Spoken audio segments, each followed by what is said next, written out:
to another edition of Ask Michael Ehline. This is where I teach people the law in an unorthodox manner by using examples that we see in the news, case law briefs, but it's all about exposing the Leviathan and its instrumentalities and taking back your rights. Know the law and mean to keep it well. Come here to learn from an expert to know your right. Make sure to like and subscribe. Make sure to save, because we never know when the thought police are going to take down this channel. That's right. We never know when the thought police are going to take down this channel. And we never know when an old guy like me is going to blow out his back. But guys, I'm super happy to be back with you. I'm attorney Michael Ehline. I'm an attorney licensed in California and Texas. I primarily practice personal injury law, but I really love the Constitution and the Bill of Rights and government accountability. And so love him or hate him, Trump and Elon Musk are cleaning up the bureaucratic Marxist bureaucracy. And we're finding out, we're discovering all of everything that I've been telling you guys for the last year about how non-government organizations have been getting billions of dollars from Joe Biden and the Obama/Biden administration to flood our country with illegal aliens, to make sure they get driver's licenses, and to try and change our voting patterns, our electoral college voting system with illegal aliens to try and turn all the red states blue. And now we know for a fact that certain blue states were registering illegal aliens to vote. And the way they did that is through the DMV. And we also know now that they were allowing dead people to vote. And we know that FEMA was ignoring people who had Trump campaign signs in their front yard in the North Carolina flood disasters. And that was an order that came from the top, and it's all coming out. And it's just mind-boggling to think this. Now, of course, I don't support either political party. I'm a libertarian, but I used to be a Democrat until the Democrat went full-blown Marxist. And you're seeing with DOGE and with these government accountability operations, that's exactly what happened. I've been telling you guys this for years, and now you're seeing it firsthand. We have all the evidence. It's coming out, and they're destroying evidence, burning records, and trying to prevent Musk from being able to go in and look at these records. And they're even getting Obama-appointed judges to try and thwart first. And you make sure that Big Pharma gets a bunch of government subsidies. And then Big Pharma in turn hires you for a job there. And then once you work for Big Pharma for a while, maybe you're their CEO, you become the head of the FDA or the CDC. So it's a revolving door operation where they use your tax dollars to pay each other off to enrich themselves. And now it's all coming to head. And you've got CNN, Communist News Network, PMSNBC crapping their pants. So guys, hey, Age Go, good seeing you. How long is the dollar gone? Who knows, man? Did you guys see what was going on with Bitcoin? My goodness, I think I made about $100,000 doing day trading in the last couple of days, sitting on my back. Unbelievable. Really great seeing you guys. Brandy, I'm so happy you're here. Just Willie, man, so awesome to see you guys. Lynn Davidson, I'm so glad you're here. Bill McGrill, as always. Doesn't look like I'm going to have a full house today like I was hoping. But look, I know you guys probably think that I abandoned you. But no, I've had really, really bad sciatica. I have a herniated disc. And so what I've done is right now I have what's called a standing desk. So I'm standing up when I talk to you, because when I sit down, this pain shoots down my left side, all the way down my left leg to my big toe. And so I'm just standing here doing this for you guys. And I'm really, really happy to see you. My wife was like, hey, what's going on with YouTube? Nobody's donated any money. And I'm like, babe, I haven't been doing any shows. She's like, well, normally by this time you have at least $20. So anyways, at least she recognizes that, I work my butt off to keep my friends at YouTube happy. So guys, do you have any questions for me before I start the show? It says, check my sound. Do I have bad sound? What's going on? Hold on. Let me take a look, guys. I'm going to go right now and take a look at my audio. It says I got good sound. What's going on? No sound? What? Hold on. There's no sound? Nothing?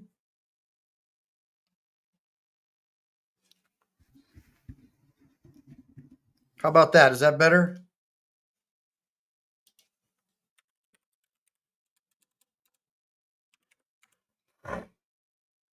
It's cutting in and out. Is that what you're saying? Okay, let me check my feed. Okay, give me 1 second.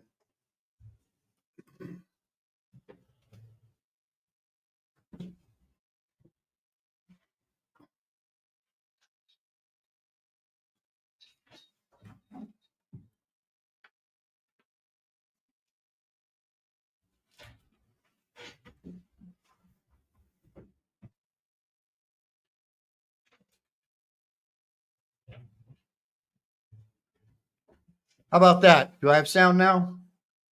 5 by 5. You can hear me good. All right. All right, man. Does anybody have any questions for me before I start this Doge show? Because I am working today. I've missed a lot of work. I've been on my back. I've been taking the gabapentin. You know, it's like a nerve thing. I've been wiped out, guys. So I appreciate you guys joining me. I miss you guys. I really love doing these YouTube shows. I'm bummed out that I don't have hundreds of people here, but at least I know I have at least 30 cool friends who wanted to join me during the afternoon today. But AgeGo says I'm cutting out. Does anybody else hear me cutting in and out? Because that's a problem if you do. I'm hoping it's just AgeGo's. It's just AgeGo. I know, Lynn. Thank you for. I was reading about it too, and I just feel like foggy in the head. I hate it. I really, really hate it. Am I cutting in and out for anyone else, or is it just AgeGo right now who's cutting in and out? Okay, Brandy's got me. All right. Oh, just Willie, I feel like I'm gonna black out, bro. But I honestly I bought this standing desk, and it's got an electric, like I can push this motor, like, like I can push this motor, and it like raises it up and down, so I don't have to. I don't know if you can see like my head, like you can see like me going up and down on the camera, but it's kind of cool. I had my daughter help me set it up because my back is so screwed up. But I think that's about a good height right there. Okay. Hey, Gerald. Good seeing you. Um, okay, right on, Lynn. Now, Lynn sent me a message. I think that she thought or he thought I was upset at him, but I'm not upset at any of you guys. I love having everybody on my show, and it's just really cool to see you guys again. I was kind of feeling bad because I know you kind of expect me to be doing these shows all the time. So today I'm working. Okay, I've got to get a post deposition hearing report done, and I've got to respond to a bunch of emails. But I'm going to do my normal thing that I do in the daytime. I'm trying to kill two birds with one stone. We're going to watch this DOGE hearing, and you guys are going to be blown away at the government abuse and waste. And it all really started under the Obama administration. I mean, all these Harvard scumbag bureaucrats just raping the American people and stealing our money and trying to basically use it to buy themselves positions of power, you know, going back and forth from a government agency to a private company like pharma or one of these non-governmental organizations, flooding our country with illegal alien criminals, cutting deals with the telephone people who sell the cell phones, so if you're in government, right, you're a bureaucrat. Well, I'll go ahead and give you $50 million. And then towards the end of my term, make sure you hire me at your corporation. That's how they do it. It's all just a total scam. And most of these government agencies should be completely shut down. They have no oversight. Like their auditors, their internal auditors actually work at the same locations, and they become buddies with the head of the organization. It's just like the police, like investigating themselves. And so it's just full of corruption, trillions of dollars wasted. And Musk is finding this stuff. And of course, the Democrats are shitting their pants.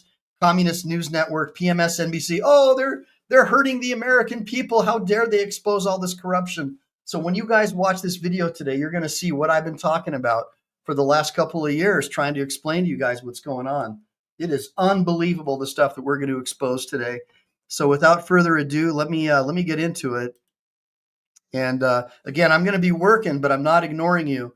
So if you guys ask questions, anybody who wants to buy some memberships, anybody who wants to throw me a super chat, even if it's $1, as soon as I see that, I'll stop and I'll try to answer them and correspond as best as I can, like I always do. Like I said, guys, donations and super chats go to the front of the line.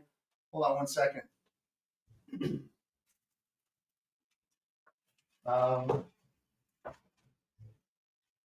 Man, I'm like limping right now. If anybody wants to pick up a copy of my ebook, For $19.99, you can go to my YouTube page and you can pick up a copy of my ebook about my journey to becoming a practicing lawyer with no law degree or undergrad.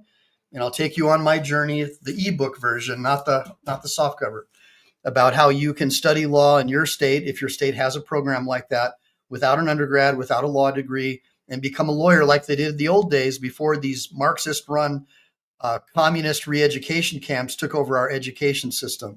And so my channel, Team Ehline, Team MPE, is all about teaching people critical thinking. It's about teaching people not to be brainwashed by the government and government-run news and the bankster-run news system. Because again, we know that legacy media is the enemy of the American people. And I am the real media. I am the captain now. And I'm going to take you guys on a journey today that's going to blow your mind. Hey, Ryan Labs, good seeing you. Yeah, sorry, man. Again, I apologize, guys. I have been stricken with a herniated disc. And as you guys know, I'm a disabled Marine. And so what the doctor is saying is because I sort of walk with a limp over time, this irregular gait has caused a really bad disc herniation.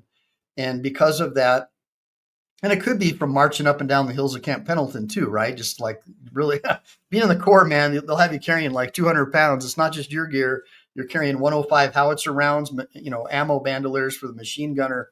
It's no joke, man. At least when I was in back in '89, it was like the French Foreign Legion is today. I mean, we were all like about 100 pounds, super skinny, didn't eat enough food. We're always kept like dogs on a chain. But yeah, Lynn, those herniated discs or something. Oh, Ryan Labs, I haven't checked my email, brother. I'll go back and take a look. I'm sorry.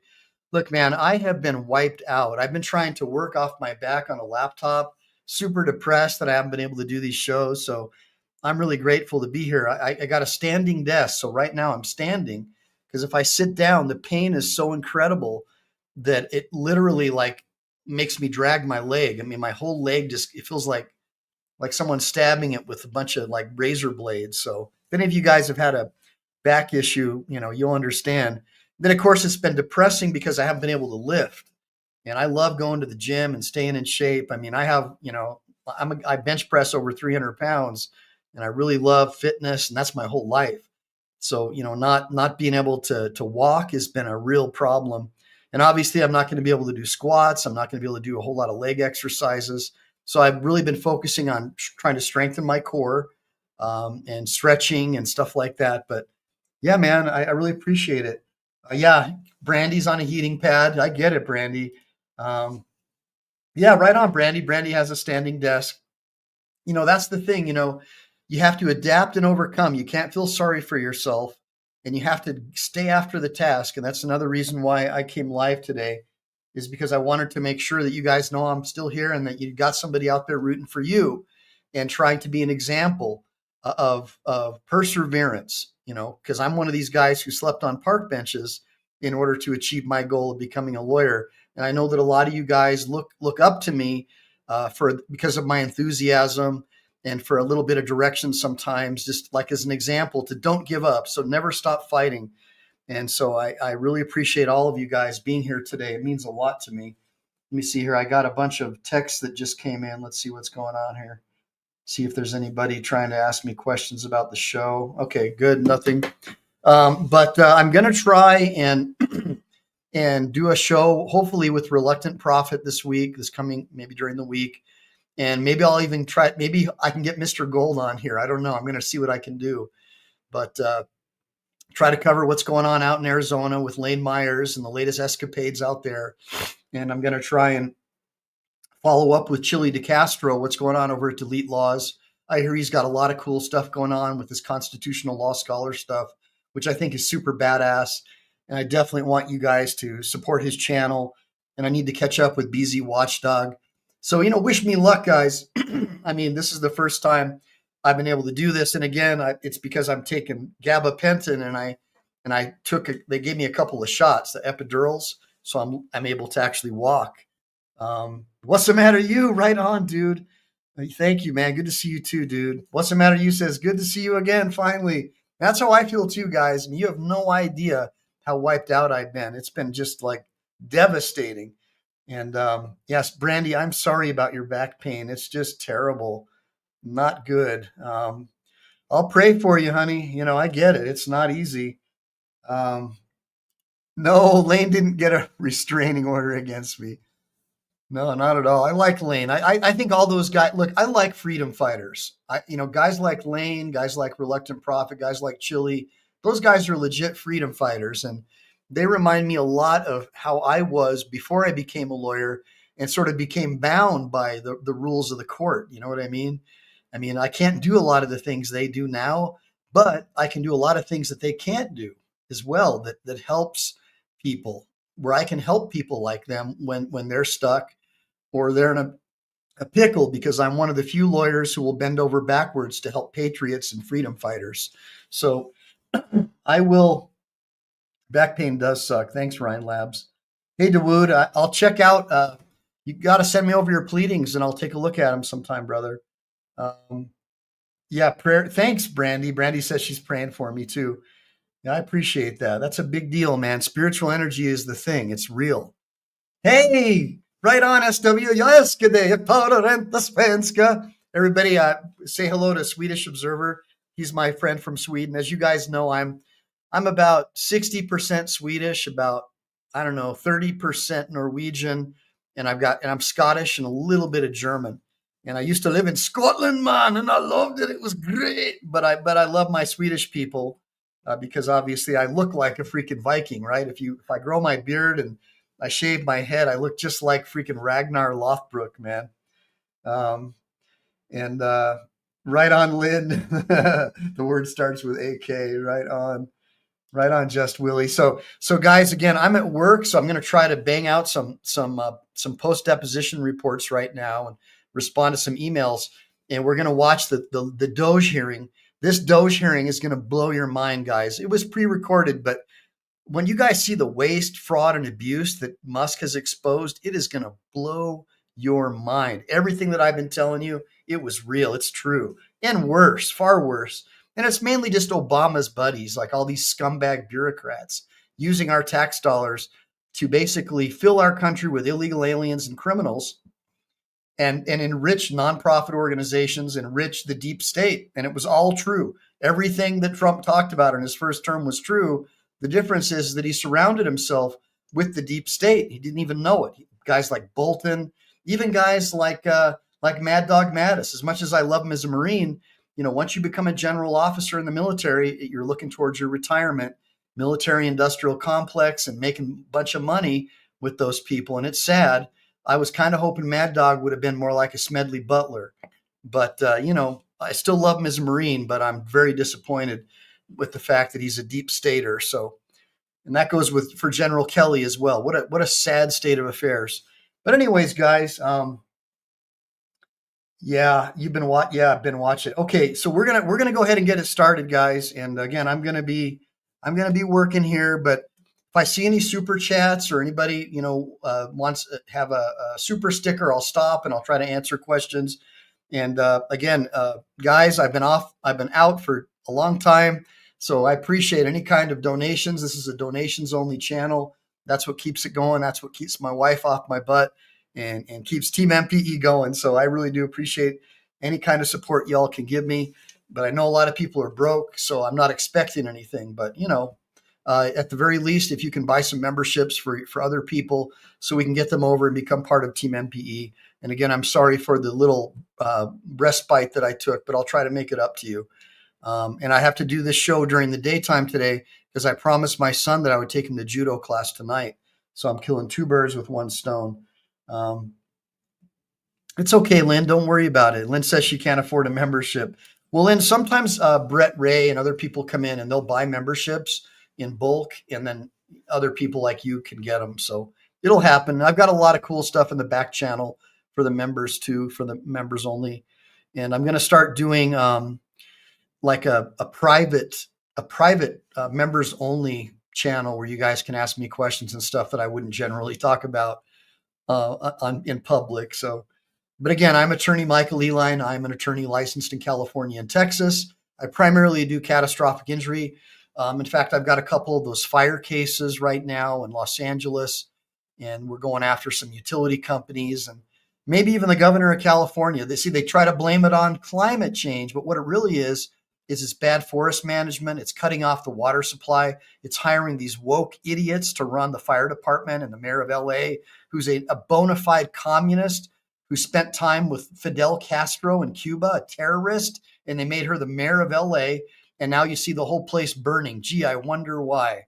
Then they hired these woke freaking like tranny fire people, and they couldn't even drag a guy out of a house if there was a fire. And she literally said, well, if you got yourself into a position where I have to drag you out of a house, that's your problem. A woman said that, who's like an assistant fire chief or something. I mean, these people have no place near any kind of leadership position. These people should go back to their safe spaces at Berkeley or their communist college campus and stay as far away from the American people as possible. Give me a bunch of ones if you agree. Thanks, Age Go. And Ryan Labs, you're right. And sip that distilled water. Well, right now I'm doing hibiscus tea, which Life Under says I'm not supposed to even have that. But yeah, she was the chief, huh, Ryan Labs? That big black lesbian lady who looks like a dude. And she literally said, oh, well, if you're a man and you're in a fire and I have to drag you out, you put yourself into that position. It's like, are you kidding me? After the governor basically cut off all the water, so there was no water going into the reservoir, so there was no water coming out of the hydrants. And of course, all these lefties want to say it's climate change, right? And this is after they refused to clear away the forests, after they refused to do anything about the bark beetles. So the bark beetles killed all of our forests. And then all this dead wood is sitting everywhere. My mom lost her house in Lake Arrowhead. And of course, these lefty commie scumbags in California government want to say it's climate change. But in reality, it's their mismanagement. And they want to blame it on climate change. Why? Because they can raise your taxes. That's all climate change is. It's an excuse to raise taxes, and they'll use those taxes to enrich their buddies. And that's exactly what you're going to find out right now from these hearings. That's what's going to happen. So Lynn says, hibiscus is good, but what health problems do you have? Oh, no, I have no high blood pressure. I have the pulse and blood pressure of an Olympic athlete. I usually have to wave my arms or run in place just for them to get a heartbeat, just for them to detect a heartbeat. And I'm a really fit guy, especially for my age. I mean, I have the fitness level of someone who's like 20, who's an Olympic athlete. No joke. I'm not lying. I mean, I really do. But yeah, so I do the hibiscus tea with no sugar, and I just guzzle that. My wife brings it from El Salvador, so we have these big bags of hibiscus flowers, and she brews them up for me, and I just drink hibiscus tea all day. But yeah, that's all they want, Jim. That's right. In fact, Gavin Newsom is on a fast track to try to do these 15-minute cities and not let people go back to their homes. And so now what's happening is all these commies from California are flooding into Nevada, and now they're going to destroy Nevada the same way they did in California by voting for the same bullshit that they voted for that caused all their problems, all their woke nonsense. So it's really, really scary. People in Nevada are terrified. And thanks, Brandy. I think it is too. I think that hibiscus is good for your kidneys as well. Morning glory flowers. I don't know what those are, Dawood, but I'll take a look. Shoot me a link if you can. Yeah, we're doing okay. We got about 60 people in here so far. I wasn't expecting that many. I figured you guys would just give up on me. I know I haven't been saying a whole lot, but it's just the nerve pain has been so unbelievable. On a scale of 1 to 10, I've been at a 15. I haven't been able to work out, so I've just been kind of going through depression. And it really, really makes me happy to see all you guys. I'm super, super happy. God bless all of you. And thank you for supporting Team MPE. I mean that from the bottom of my heart. It's super cool to see all my friends. Super happy, man. And we don't stop. That's right, Brandy. We don't stop. Rhine Labs, you have a 300-gallon a day reverse osmosis. You know what? That's actually pretty badass. I've got to get into that. And Just Willie, I'll look into sassafras. You're right, Jacob, those damn commies. That's right. They ruin everything. They destroy everything because they are raised by CNN and PMSNBC, and they're told what to think by BlackRock and these big corporations. You know, they actually believe that men are women and women are men. That's how retarded the state has become, and they brainwash your kids in these public schools. You got the rainbow flag mafia, their BLM flags everywhere. And it's like, dude, homeschool your kids, form parallel systems, and get off that. And Doge is going to show you why. So let's get into the video while I try to get some work done. Thanks, Brandy. And you guys are going to see exactly what I've been talking about for the last year or so. It's all true. Everything that I've told you is 1,000% true. This hearing is going to blow your mind. Hey, Miss Constitutional Rights, good seeing you. And I miss a couple of my friends. Jody Shiloh's not here. I hope she's not mad at me. Jody Shiloh, we miss you. Lynn Davidson says, when I was in Michigan, they just came out with putting kitty litter in the bathrooms for people that thought they were cats. Yeah, that's all just the left. These commie Democrats, they're not even Democrats anymore. They're just like social engineers, weirdos, freaks. It's unbelievable. I mean, I'm so glad I left the Democrat Party. I can't believe the destruction that they've caused to the minds of our children. And anyways, let's get into this hearing. It's going to blow your mind. Here we go. Welcome, everyone. Without objection, the chair may declare a recess at any time. Also, for today's hearing, Chairman Comer and Ranking Member Connolly will each be recognized for 1 minute after me and the Ranking Member provide our opening statements. I recognize myself for the purpose of making an opening statement. Good morning. Today, we begin the first hearing on the Oversight Subcommittee on DOGE. This committee will be laser focused on bringing full transparency to waste, fraud, and abuse within the federal government and presenting the plans to fix the tremendous problems we expose. We as a country are $36 trillion in debt. That is such a stunning amount of money. It's absolutely staggering to even comprehend how we as a people, we as a country found ourselves here. This is not a Democrat problem. This is not a Republican problem. This is an American problem. To make it clear for everyone, not only are we $36 trillion in debt, but the compounding interest on our debt is also growing out of control. Even if we decided to defund the entire federal government, we cannot escape our debt and the compounding interest owed on our debt, which grows bigger and bigger every year. In 2025, interest payments are projected to be $952 billion, which is more than our entire military budget. In 2026, it will be $1 trillion. And by 2035, $1.8 trillion. Over the next decade, total interest payments are projected to be $13.8 trillion. These interest payments don't serve a single American. They don't build a bridge, a road, provide disaster relief, or fund a single part of the behemoth that is the federal government. These interest payments pay our masters who own our debt, and the American people are in debt slavery to everyone who owns our debt.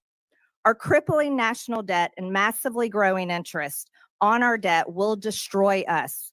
Not destroy one political party or the other, it will destroy all of us together. It drives inflation, making life unaffordable for Americans struggling to financially survive. It is crippling small businesses struggling to be successful. Our massively growing debt and interest are the chains and shackles harnessed to every American and their children and every generation to come. But first, let us be brutally honest about how this massive debt came to be in the first place. It came from Congress and from elected presidential administrations. And I believe enslaving our nation in debt is one of the biggest betrayals against the American people by its own elected government. The American people's anger over this betrayal is what gave birth to the concept of DOGE, the Department of Government Efficiency. In fact, DOGE became a major part of President Trump's campaign and led to his overwhelming victory in November. Every day, Americans go to work. They run businesses. They have to earn their paycheck.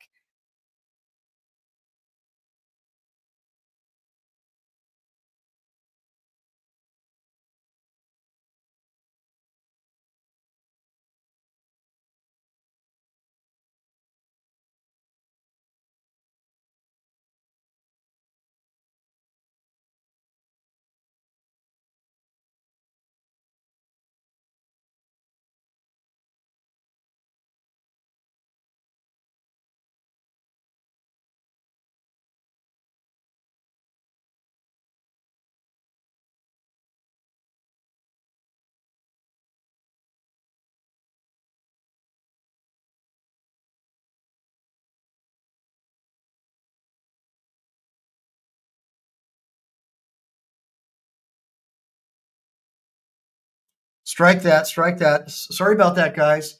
I'm on mute. You're right. I just wanted to say thank you, SW Observer, for the gift membership, and how you can tell I've been away for a while, right? I'm not being a good DJ. Sorry about that, guys. Oh, please forgive me. Anyways, thank you, SW Observer. Thank you guys for joining me who joined us late. I'm attorney Michael Ehline, and I've been down and out with a herniated disc. And so I haven't been able to keep the show going. So any donations are appreciated. So thank you, SW Observer. And but I lost audio. You're right. Sorry about that. Yes, the Fair Tax Act of 2025. We should absolutely abolish the IRS and the privately run Federal Reserve System. The government does not control the Federal Reserve System. Trump can't even fire the head of the Federal Reserve. Can you believe that? The president can't even fire these people. And these are all like Harvard, Berkeley, Obama leftists, and they hate Trump and they hate the concept of bureaucrats being held accountable, because these are people who believe that they're entitled because they went to Harvard or they went to Yale. So they think they're better than you. And that's exactly what's going on. You're right. We need to get to gold and silver, Sir Richard. Good seeing you, Sir Richard. I think Sir Richard is from Australia, but let me see. I don't even think I can do an Australian accent. Let me think. How do you do an Australian accent? I'm trying to think. All right, mate. Yeah, thanks, mate. Put a prawn on the barbie for you. Thank you, mate. That wasn't the best, but no, Miss Constitutional Rights, he cannot. The privately run Federal Reserve System is run by a bunch of leftists, like the Rothschild family and all these big banks. And it was started on what's that island, guys? Give me that island, if you can remember the island that was started on. But no, it's a privately run banking system, a bunch of rich families that got together and they took over our economy before America was funded by tariffs. And then with the Federal Reserve System came the IRS. So now we have these people. Now they're armed, and Biden hired 80,000 more of them. And their job, now they have guns, and their job is to audit you and try and destroy your life and shake you down like gangsters. And that's exactly what the left has done. They're using, it's unbelievable. Like, the government shouldn't even know how much you make. It's not any of their freaking business. All right. We have the right to be secure in our papers and personal effects under the Fourth Amendment. Give me a bunch of ones if you agree. It's insane. And I agree with you, Ryan Labs. Absolutely. That's right. Sir Richard says that I'm an Australian born a Scotsman. Aye. And I used to live in Scotland, Jimmy. And I used to drink iron brew made from steel girders, Jimmy. It was great. All right, then. All right. And it is very intrusive, Ryan Labs. I mean, having to deal with these guys. And trust me, if you've ever dealt with someone from the IRS or any government bureaucrat, far left commies, they hate you if you make money. They automatically think you're one of these rich fat cats. They have no idea what it's like to make payroll, starve while your employees can eat, right? Where you're giving up all your cash to keep your business going. They have no idea what it's like. Oh, you got money? They have no idea what it's like, especially when one of their bureaucrats like Newsom shuts down our economy or makes sure there's no water in a reservoir so the whole city can burn down. Then you got these government agents running around, revenue generators, trying to steal your cash and say, hey, we can audit you or you can just pay us, right? And you got to pay $100,000 for an auditor. And you talk to like one of these public school teachers or one of these bureaucrats, you have a good year. Let's say you make $1 million. But okay, oh, you're rich fat cat. You can afford it, right? They have no idea that for the next 2 or 3 years, you may not make any money. And you've got to make that money stretch. You got to pay bills, feed your family, and get taxed at a higher tax rate. It is unbelievable what the government has done to destroy our ability to survive and support our families. And so hopefully DOGE will be able to help solve some of these problems. Let's get back into it, guys. And again, thank you, SW Observer, for the donation. I really appreciate it, brother. Anything you guys can do to help me keep the channel going is appreciated. All right, let's get it going. No one guarantees it. And if they don't do a good job, they get fired. They also have to pay their bills, credit card debts, balance their checkbooks, and scrap and save every penny they can in order to plan for that rainy day and hopefully retirement one day. Private businesses only survive on hard-earned income by serving their customers so well that their customers pay them for the services and products they consume. If that business fails, its employees lose their jobs and paychecks, and the owners lose their business and everything they risked along with it. Many go bankrupt in this process and lose everything. No one bails them out. They only survive by excellent customer service and smart financial management. This is the real world that most Americans live, work, and survive in every day. This is the pursuit of happiness, and this is how you pursue the American dream.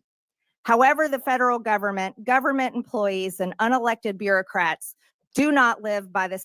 Hold on a minute. Ding, ding, ding, ding. I got to thank Secret Agent. Thank you, Secret Agent, for the donation of a membership. That's what I like even more than a super chat. Although I love super chats, is when you guys buy memberships, because that way other people who are like-minded want to become part of Team MPE. And then you guys can come on here and learn about critical thinking and holding all these government scumbags accountable. And that's what we need to do, right? We need to teach them that the servant is not the master. And that's something that Obama never understood. And hopefully all of his minions who he left in charge that are destroying our country are going to be weeded out. And we'll finally get rid of these Berkeley, Harvard, Yale scumbags who think they're better than us, all these Marxist pieces of trash. So let's get back. Same rules as the great American people and private businesses. The federal government's income is the American people's hard-earned tax dollars, their literal blood, sweat, and tears. And taxes are collected by law at gunpoint. Don't pay your taxes and you go to jail. The federal government does not have to provide excellent customer service to earn its income. It takes your money whether you like it or not. And federal employees receive their paycheck no matter what, whether veterans receive their benefits or not, whether your mail shows up or not, and whether your tax dollars are used to help Americans in need or sent to foreign countries, for foreign people, for foreign causes. No matter how bad the federal government fails the American people, it still takes your money. It still pays its own federal employees, and it never, ever goes out of business. There are no consequences for bad customer service, total failure, and for enslaving the American people against their will in the ever-growing and future all-consuming national debt. Congress has a dismal approval rating that ranges between 12 and 20%. I don't blame the American people one bit for their sentiment and disgust. The American people will be watching this committee and how we tackle one of the biggest problems of our time.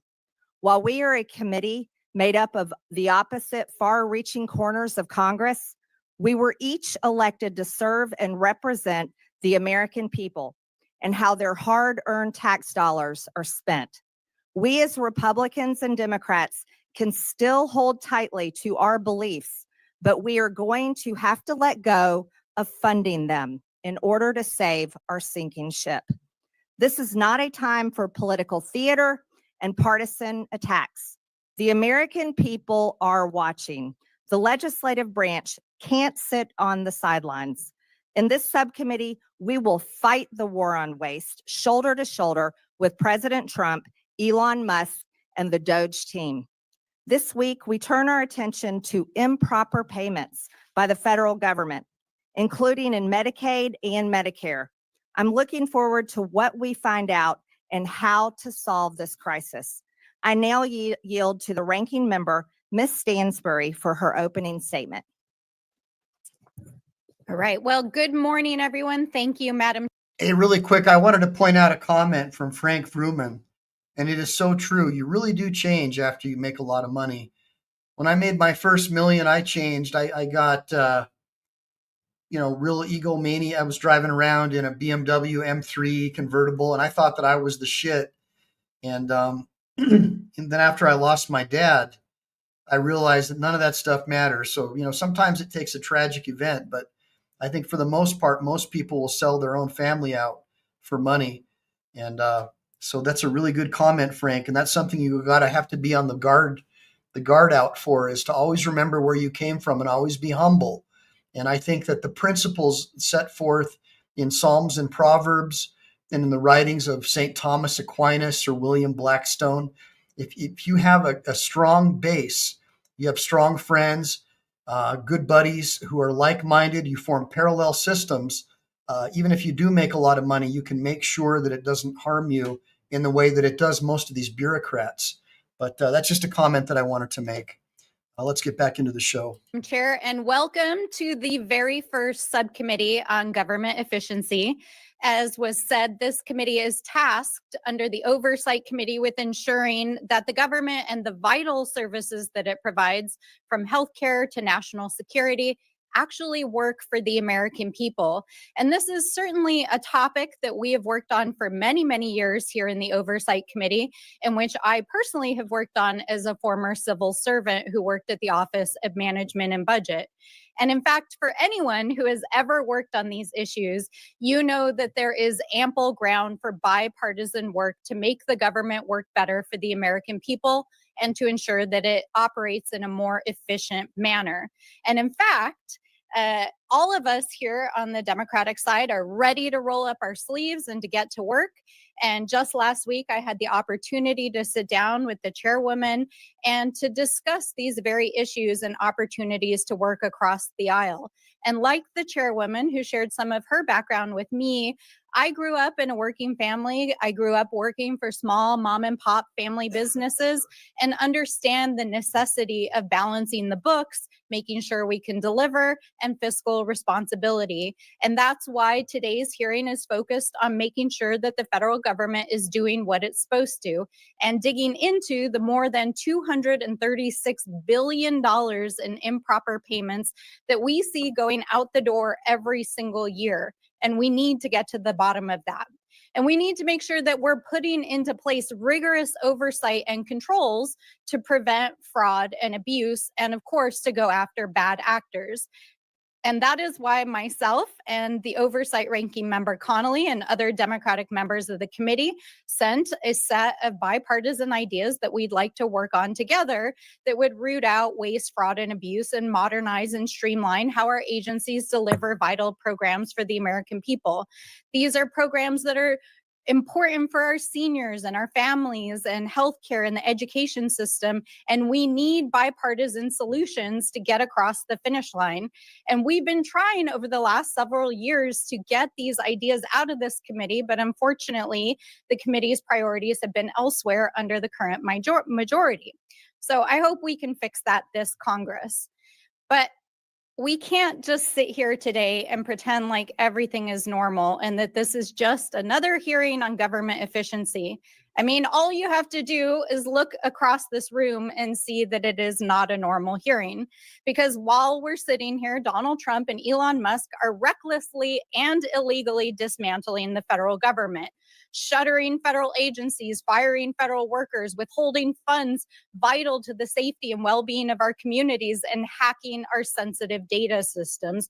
In fact, while we were here discussing government waste on the House floor yesterday, Elon Musk was standing behind the Resolute desk in the Oval Office with the president, and the administration was making emergency court appeals to try to unlock his team's access to the Treasury payment system, which they claim they are using to study improper payments, which is the topic of this hearing. But here's the thing. The Treasury payment system, which includes Social Security. So can you believe that this commie is literally trying to say that the president of the United States shouldn't be able to have access to and audit illegal payments being made by bureaucrats to their crony friends? And she's saying it with a straight face. Unbelievable. Security information and bank accounts for millions of Americans and data that's critical to national security and the operation of the US government, and payments that go out the door annually equal to almost a fifth of the US economy, is not where the payment decisions are made, because that happens inside the agencies that are currently being dismantled. And the people who actually investigate waste, fraud, and abuse at these agencies are the inspector generals who Donald Trump fired his first week in office. Let me tell you something about these inspector generals, okay? So these inspector generals are bureaucrat cronies, and they work at the same offices, and they're all friends with the heads of the agencies. It's you scratch your back, my back, I'll scratch yours. They are not there to weed out waste, fraud, and abuse. They're there to pick up a huge paycheck and make everybody look good. It's just like internal affairs at the police department. Hearing this woman say this stuff literally makes me sick to my stomach, that she doesn't want the ability for the American people to know what's going on with the payment system, who's getting paid. Why are billions of dollars being sent to allow illegal aliens to flood into our country? What is going on? And she's literally saying that we're not allowed, we're not supposed to be able to know about that. Just keep on listening to how ridiculous this woman sounds. That's why Trump won, guys, because of morons like this lady. In a midnight massacre. So we have to ask ourselves, what is really going on here? Why did Republicans block Elon Musk from appearing before this very committee last week?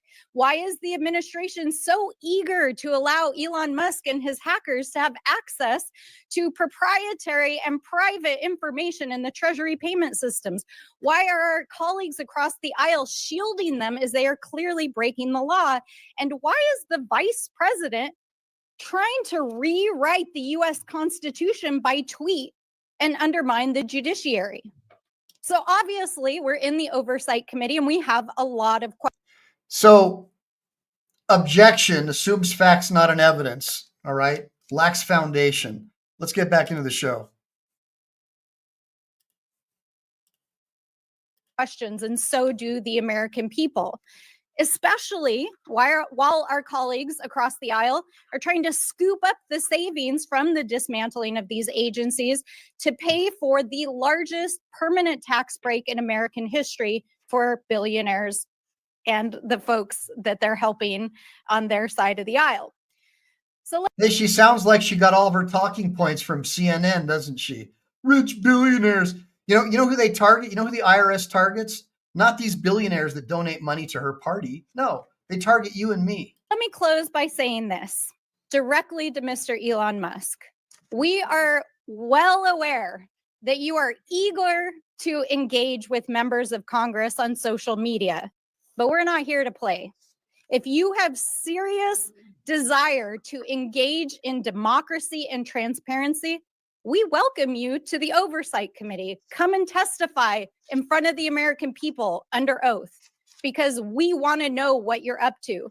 So if you're interested in talking to us, then please join us here in the People's House, in the House of Representatives. And with that, I yield back. Oh, she's going to find out all right once she gets investigated. The gentlelady too. yields.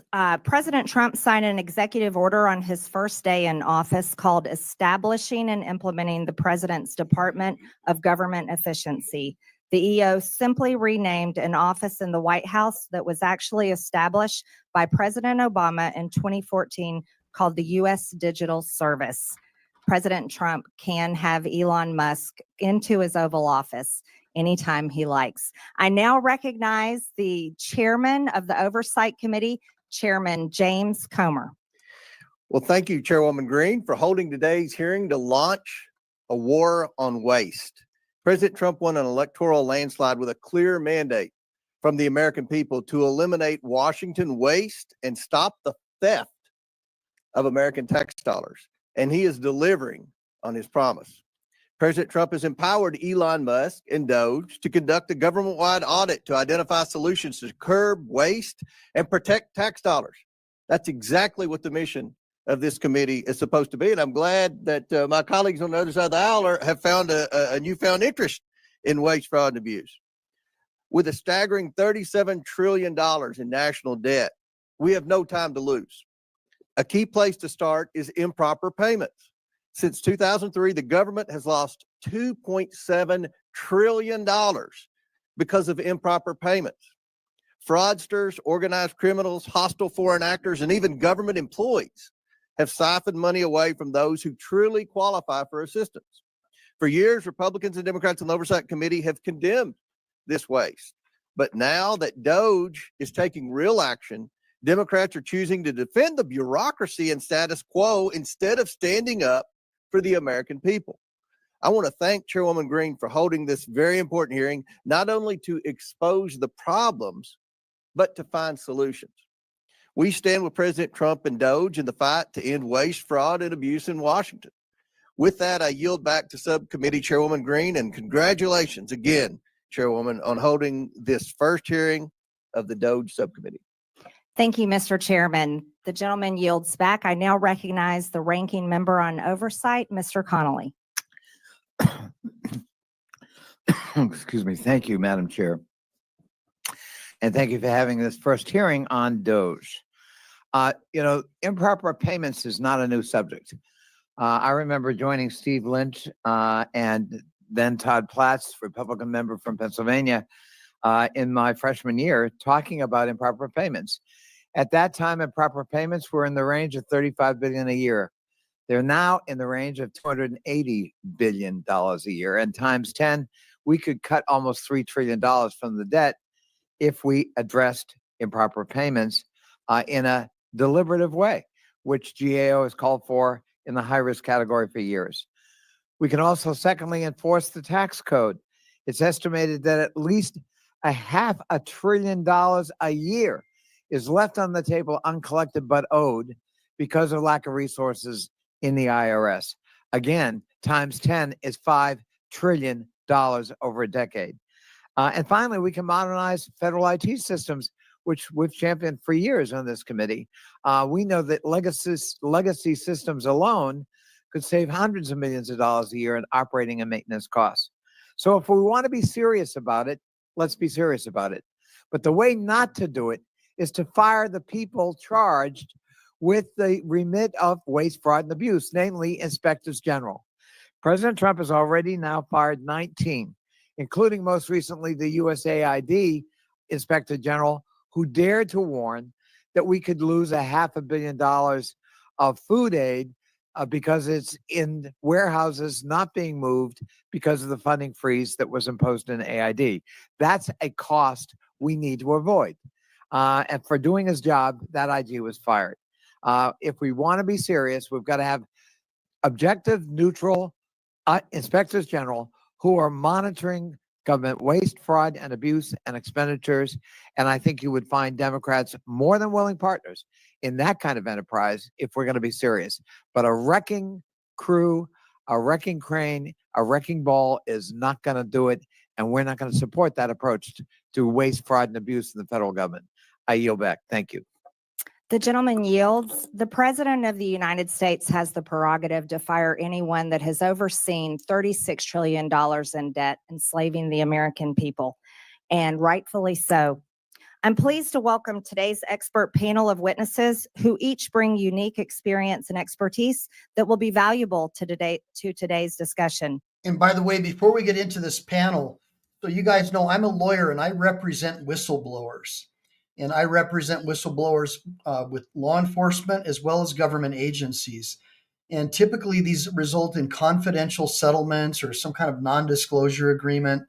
And it's very, very sneaky the way that the government gets away with the stuff that they do. But I want you to listen to these whistleblowers because, hold on a minute, let me make sure you can hear me. Because what I've been telling you guys ever since we've started this channel is exactly verbatim what you're going to hear from these whistleblowers. And these are people who worked inside these government agencies. And a lot of these people have very similar stories to the people I represented. I want you to see how these scumbag bureaucrats treat people who report on their illegal and fraudulent activities against the American people. Because I have been totally vindicated by everything that I've said about Obama and all these scumbags that he had placed into power at these government agencies. Let's go. I'd first like to welcome Mr. Haywood Talcove, the Chief Executive Officer for Government at LexisNexis Risk Solutions, Inc. His commitment to customers' needs allows LexisNexis to develop market-leading solutions that have enabled customers to stop fraud, waste, and abuse. Next, we have Mr. Stuart Whitson, the Senior Director of Federal Affairs at the Foundation of Government Accountability. Stuart was previously a special agent in the FBI a U.S. Army veteran, and now spends his time at FGA advocating to improve welfare, the workforce, and other policy. Next, we have Ms. Dawn Royal, a certified welfare fraud investigator in the state of Wyoming and director for the United Council of Welfare Fraud. She advocates for investigating and preventing fraud of government benefits and has done so over the past 16 years. Finally, we have Mr. Dylan Hetler-Goddett, the Director of Government Affairs at the Project on Government Oversight. Dylan leads advocacy efforts and policy reforms to a wide range of good governance. I thank each of our witnesses for being here today, and I look forward to your testimony. Pursuant to Committee Rule 9G, the witnesses will please stand and raise their right hand. Do you solemnly swear or affirm that the testimony you are about to give is the truth, the whole truth, and nothing but the truth, so help you God? I do. Let the record show that the witnesses. Kevin Bernarski, no, buddy. I had and I still have a herniated disc. And so I was on my back for a while. So for all you guys joining a little late, I'm attorney Michael Ehline. I'm an attorney licensed in California and Texas, and I represent whistleblowers as part of my law practice. So Kevin, this is a really important show because you're going to get to see what happens to people when they report the illegal and fraudulent activities, primarily by government bureaucrats, aka Democrats, because most government bureaucrats are Democrats, let's face it. And they're pissed because now we're exposing how they're using tax dollars to enrich themselves with revolving door employment jobs. Like, for example, let's say you work at the FDA or the CDC and you're a bureaucrat. Well, you can, take a bunch of money from US aid, right? And send it over to Big Pharma for some kind of let's do a program. Let's see how gorillas react to drinking Diet Coke, right? And let's send a few $1 billion. And then what you do is you make a deal with these guys. Hey, when Trump gets elected, I'm going to need a job. So if I see this $1 billion, you make sure and they hire you. And so that's what it's all about. They just enrich each other. They give each other insider stock tips. That's how Nancy Pelosi became like a half a billionaire, right?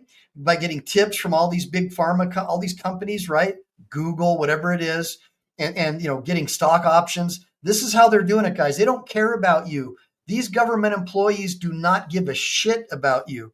Keep watching. You're going to be blown away. Answered in the affirmative. Thank you. You may take a seat. We appreciate you being here today and look forward to your testimony. Let me remind the witnesses that we have read your written statement and it will appear in full in the hearing record. Please limit your oral statement to 5 minutes. As a reminder, please press the button on the microphone in front of you so that it is on and the members can hear you. When you begin to speak, the light in front of you will turn green. After 4 minutes, the light will turn yellow to today's discussion. I'd first like to welcome Mr. Haywood Talcove, the Chief Executive Officer for Government at LexisNexis Risk Solutions, Inc. His commitment to customers' needs allows LexisNexis to develop market-leading solutions that have enabled customers to stop fraud, waste, and abuse. Next, we have Mr. Stuart Whitson, the Senior Director of Federal Affairs at the Foundation of Government Accountability. Stuart was previously a special agent in the FBI, a U.S. Army veteran, and now spends his time at FGA advocating to improve welfare, the workforce, and other policy. Next, we have Ms. Dawn Royal, a certified welfare fraud investigator in the state of Wyoming and director for the United Council of Welfare Fraud. She advocates for investigating and preventing fraud of government benefits and has done so over the past 16 years. Finally, we have Mr. Dylan Hetler-Goddett, the Director of Government Affairs at the Project on Government Oversight. Dylan leads advocacy efforts and policy reforms to a wide range of good governance. I thank each of our witnesses for being here today, and I look forward to your testimony. Pursuant to Committee Rule 9G, the witnesses will please stand and raise their right hand. Do you solemnly swear or affirm that the testimony you are about to give is the truth, the whole truth, and nothing but the truth, so help you God? I do. Let the record show that the witnesses answered in the affirmative. Thank you. You may take a seat. We appreciate you being here today and look forward to your testimony. Let me remind the witnesses that we have read your written statement and it will appear in full in the hearing record. Please limit your oral statement to 5 minutes. As a reminder, please press the button on the microphone in front of you so that it is on and the members can hear you. When you begin to speak, the light in front of you will turn green. After 4 minutes, the light will turn yellow. When the red light comes on, your 5 minutes have expired, and we would ask that you please wrap up. I now recognize Mr. Talcove for his opening statement. Chairwoman Green, Ranking Member Stansberry, and distinguished members of the committee. For over a decade, a silent war has been waged against American taxpayers, not with bombs or guns, but with data and technology. Outdated government systems permit criminals to access unlimited sums of money. During the pandemic, they stole $1 trillion. 70% of those dollars went overseas. Shockingly, it's just not criminals exploiting the system. It's the flawed system itself acting as the accomplice. If left unchecked, the U.S. government will continue to lead the world in funding cyber criminals. This is a data and technology problem, and it demands a data-driven response. Criminal syndicates have turned benefit programs into their personal ATM machines, exploiting those in need who wait months for benefits that may never come. These ruthless crooks use our money to fund child trafficking, disperse drugs in our communities, and terrorism. For years, criminal networks have stolen personal information from the public and private sector. They exploit real identities to manipulate antiquated government systems, siphoning off billions in taxpayers' hard-earned money. We continue to pay benefits to deceased and incarcerated individuals, direct money to bad actors flagged on the do not pay list, and overlook duplicate Social Security numbers by not following best practices. During the pandemic, a simple cross-check of PPP loan recipients against IRS records would have exposed massive fraud and prevented payments to transnational criminals who sold their quote-unquote sauce on the dark web. To stop this, we must reclaim control of our systems, not just from the criminal syndicates, but the flawed systems enabling them. Smarter technology, data, and identity verification are not optional. They are necessities to protect taxpayers and ensure aid reaches those who truly need it. Now, the use of AI is fundamentally changing society, but in the hands of criminals, it has become a weapon. Lawbreakers are now using it to supercharge their war on taxpayers. They use AI to create fake identity documents that pass biometric verifications. Bots flood portals with thousands of fraudulent claims per second, and deep fakes that mimic real applicants bypass the outdated NIST 863 standards from 2017. Honest and deserving people seeking access to government benefits suffer through endless application forms that are nearly impossible to navigate. But criminals from Russia, China, and Romania gain access with ease. The private sector has fraud rates below 3%. Meanwhile, the public sector operates at a 20% fraud rate. The solution is clear. It's already used every day to protect consumers. You seamlessly interact with your bank through an app that verifies your identity in milliseconds.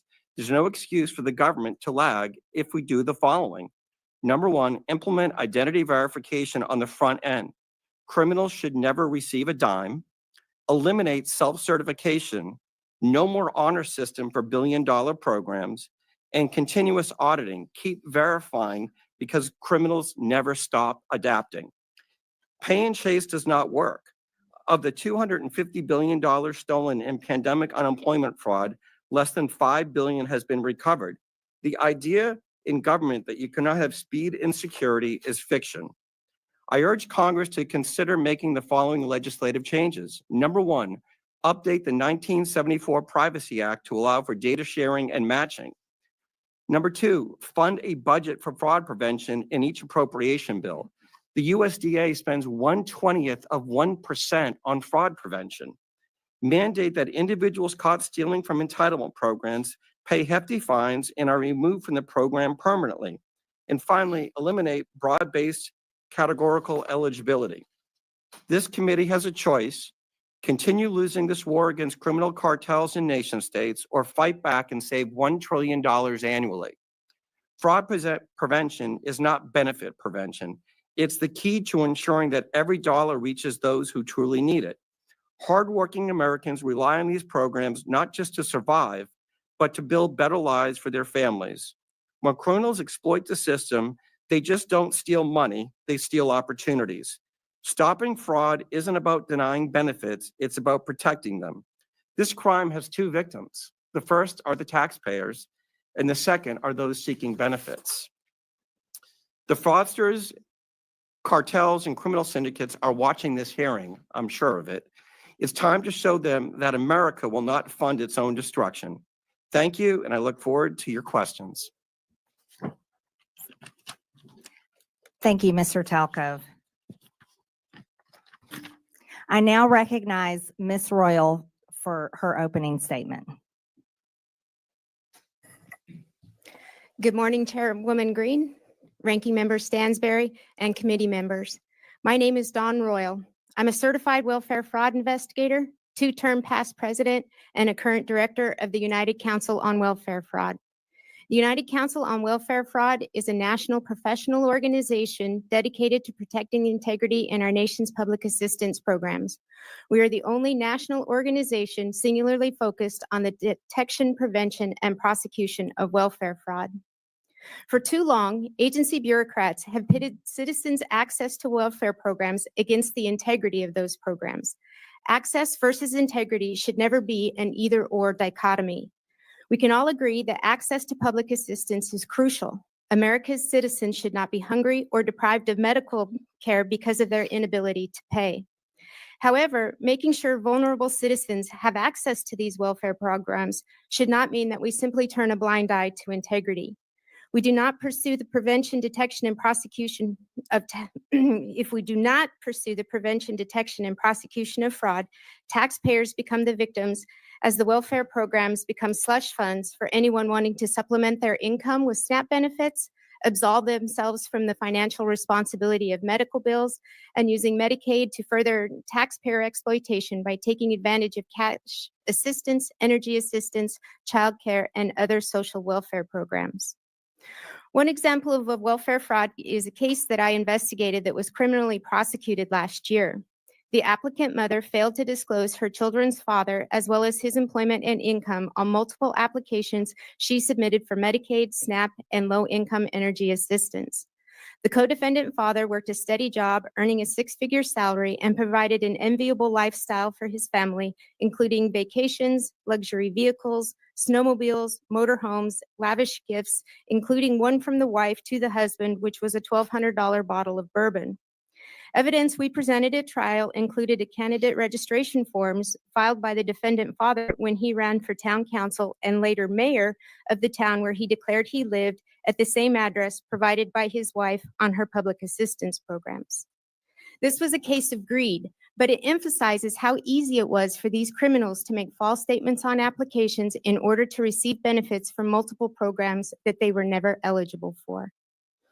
I could spend the rest of my day providing countless examples of how taxpayer-funded programs are exploited, and the message would be the same. Investigators continue to be hamstrung by antiquated regulations, conflicting directives from federal agencies, and the lack of access to technology. Sadly, investigators have also found themselves at odds with the career bureaucrats who recite watered-down facts about fraud in order to promote their political agendas. Specifically, we can look to the career bureaucrats who have historically claimed that the fraud rate in SNAP is less than 1%. The disregard for the value of integrity is evidenced by the less than 1/20th of 1% of the SNAP budget spent on the prevention, detection, and prosecution of fraud. As part of Medicaid unwinding debacle, The bureaucrat specifically directed states that they, and I quote, cannot recover or recoup the cost of services from a beneficiary, even if they have been found after an administrative hearing or criminal proceeding to have committed Medicaid beneficiary fraud or abuse, end quote. Sadly, it is already apparent that career bureaucrats are not being totally transparent as they attempt to protect spending and broken programs. We fail to understand how mitigating the rampant fraud in Medicaid, SNAP, and other welfare programs stands up or strengthens the welfare programs. Fact is, the opposite is true. Ignoring fraud and gaslighting fraud statistics erodes the very foundations of the programs that are essential to their future viability. There are things this committee can do to help the investigators fighting the war on fraud. Number one, eliminate self-attestation in the application process for all programs. Number two, funding for technology that includes identity verification tools that will help prevent fraud. The current pay and chase model is not sustainable. Number three, immediately implement the National Accuracy Clearinghouse, the NAC, that will provide data to states to prevent duplicate participation in all of the social welfare programs. And four, allocate direct funding with mandates restricting the use of the funding to the prevention, detection, and prosecution of fraud. In closing, we're at a crossroads. Those of us who have firsthand knowledge of the degree in which public welfare programs are being attacked know that reform is absolutely necessary. Reform to the recipient application process, the billing process in Medicaid, and how SNAP benefits are processed, and how providers and retailers are authorized. We thank you for the opportunity for UCOF to participate in this hearing. We feel that the investigators who are on the front lines fighting the daily battle against the war on fraud need to be at the table and participating in the development of action plans that will make a difference in protecting the programs and defending the taxpayers.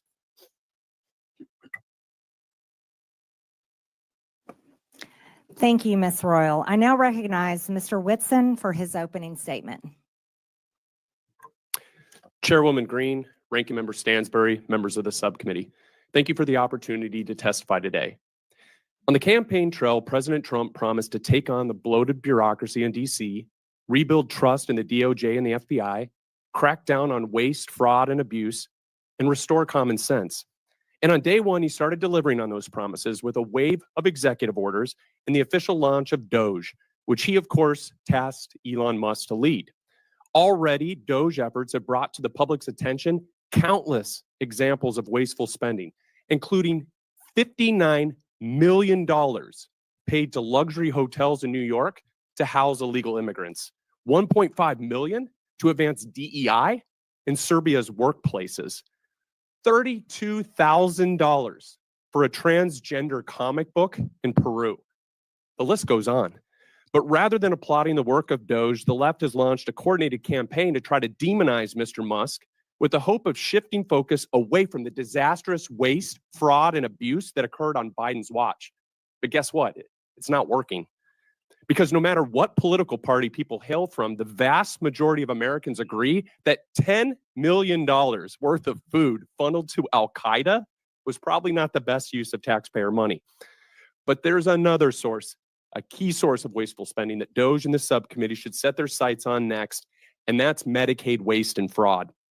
While initially meant as a program for the truly needy, Medicaid is bloated into a massive welfare program for millions of able-bodied adults lured into the trap of government dependency.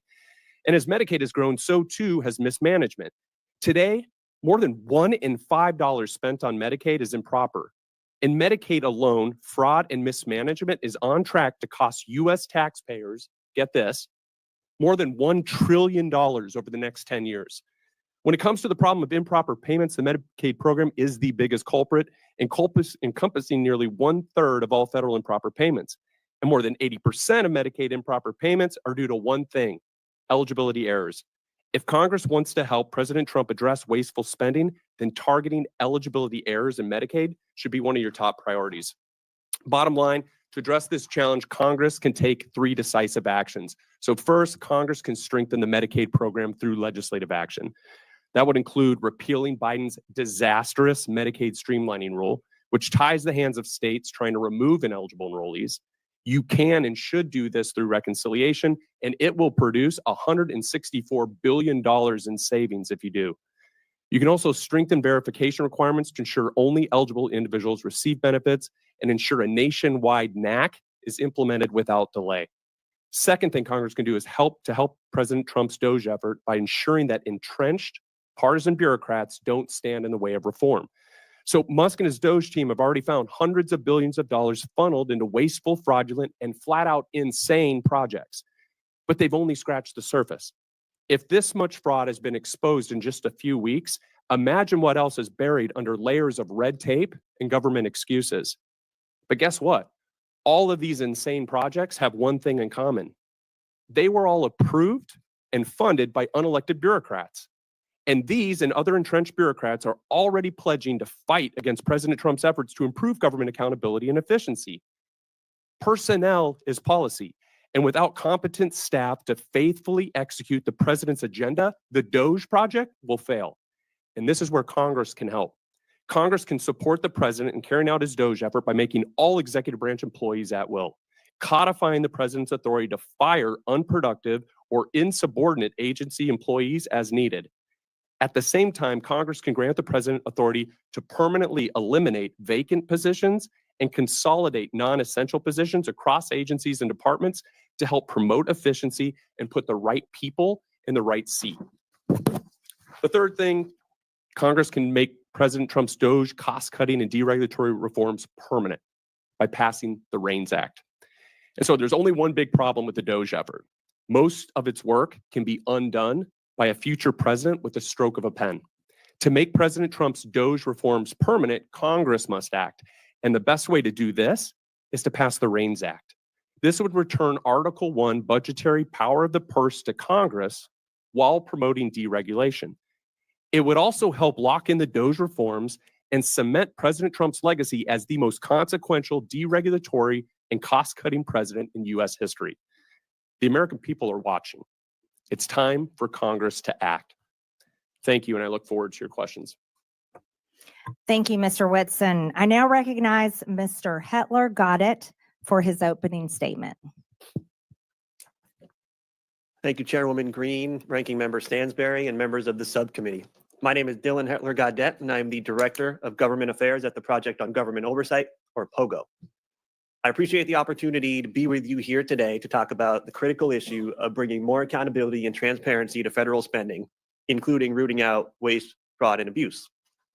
Since our founding in 1981, POGO has been focused on promoting more accountability and rooting out wasteful spending and promoting efficiency, especially at the Department of Defense. We have a long and well-established track record on these issues, and we take a back when it comes to promoting a better and more effective government, which necessarily includes a federal government that is a good and responsible steward of taxpayer dollars. Let's take a moment to pause here to talk a little bit about terms that we're going to hear a lot today and the difference between them. Waste is different from fraud. Fraud is different from abuse, and abuse is different from both. When we talk about improper payments, they are a subset of those other three categories. But that doesn't tell us the whole picture either. Sometimes improper payments are a function of bad record keeping. Sometimes they are a function of outdated information technology systems. Sometimes they come about through human error, and sometimes they come about through negligence. There are a variety of reasons why improper payments happen. It just simply is not the case that improper payments are only a function of bad people doing bad things with bad intent. That doesn't mean we shouldn't focus on trying to mitigate improper payments, and that certainly doesn't mean that the American people should not be concerned with how their tax dollars are used. The good news is that there are some time-tested solutions and tools to help mitigate these problems. For example, when we think about the independence of inspectors general, we're talking about a resource that is extraordinarily valuable to the American people. In fiscal year 2023 alone, inspectors general identified over $93 billion worth of potential savings to taxpayers. Whistleblowers are also an incredible resource to the American taxpayer. Through the IRS's whistleblower program alone, billions of dollars have been recouped from tax cheats since the inception of that program in 2007. Whistleblowers have also played an instrumental role in helping the Department of Justice pursue False Claims Act cases that have resulted in billions of dollars in reclaims settlement costs. It seemed to me that if an administration were serious about wanting to root out waste, fraud, and abuse, they would support and resource whistleblowers and inspectors general. They would not demonize them, and they would certainly not fire them en masse in an unlawful midnight purge. There are other reforms we can think about too, reforms that are more technical, but just as important. Key statutes such as the Federal Funding Accountability and Transparency Act, the Data Act, and critical platforms like usaspending.gov were really important improvements and innovations when they came about, but they are in need of overhaul and reform. Currently, the status quo is that we have an extraordinarily hard time tracking federal dollars from end to end. This is due in large part to a broken chain of data collection, of reporting information, and the ability to monitor and track in real time what is happening with federal dollars.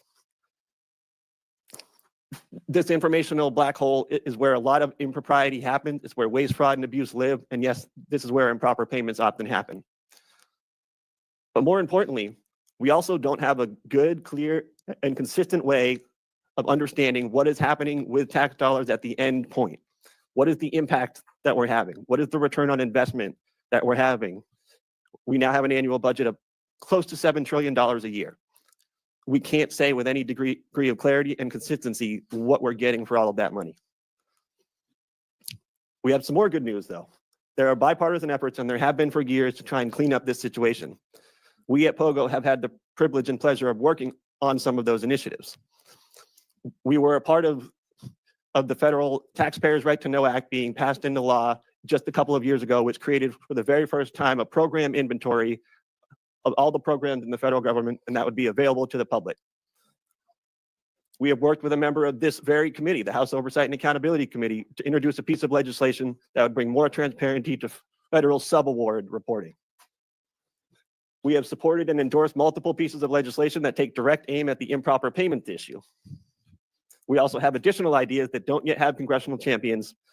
One proposal is to clean up and modernize and standardize the award descriptions that are available in USA Spending to make them more useful and relevant. We have another proposal to harmonize the amount of data and information we collect between contract spending and non-contract spending. We stand ready, willing, and able to work with anybody who wants to work with us on these common sense solutions.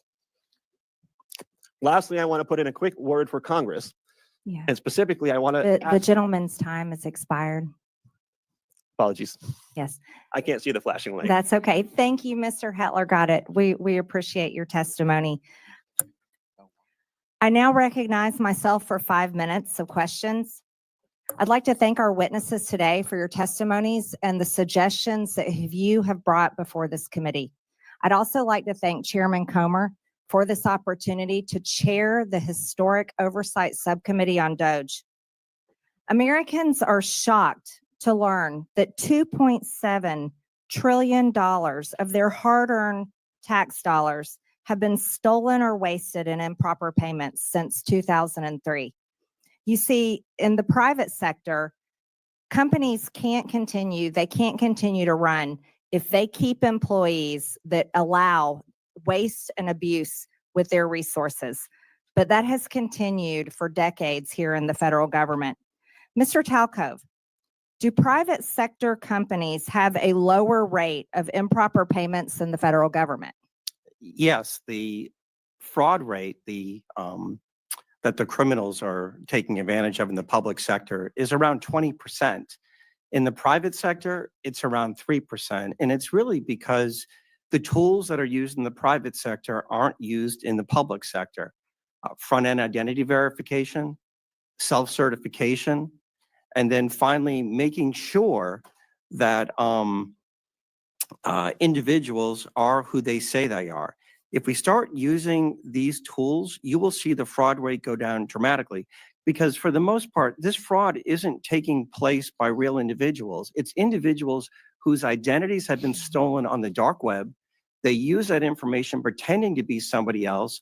And because of the antiquated systems, processes, and technologies in place in government programs, they're able to steal at scale.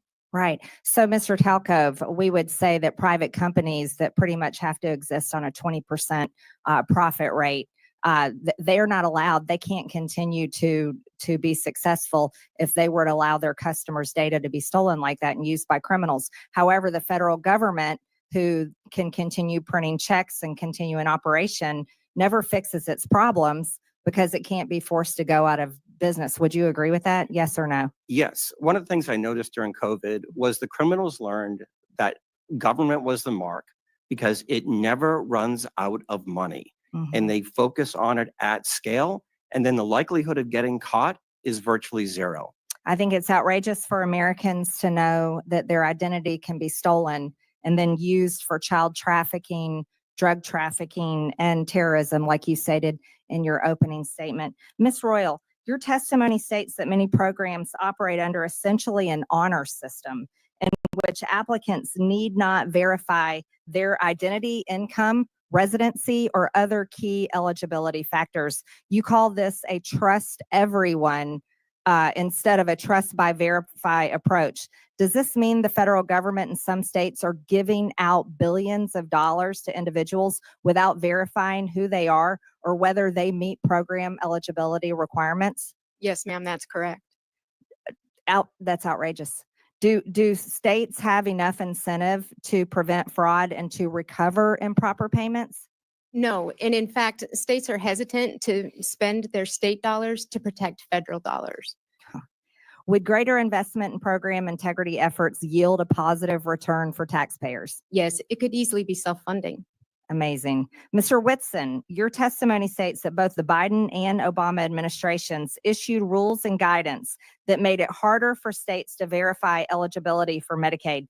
You say that repealing Biden's Medicaid streamlining rule would save $164 billion over 10 years because the rule restricts eligibility verification that states can perform.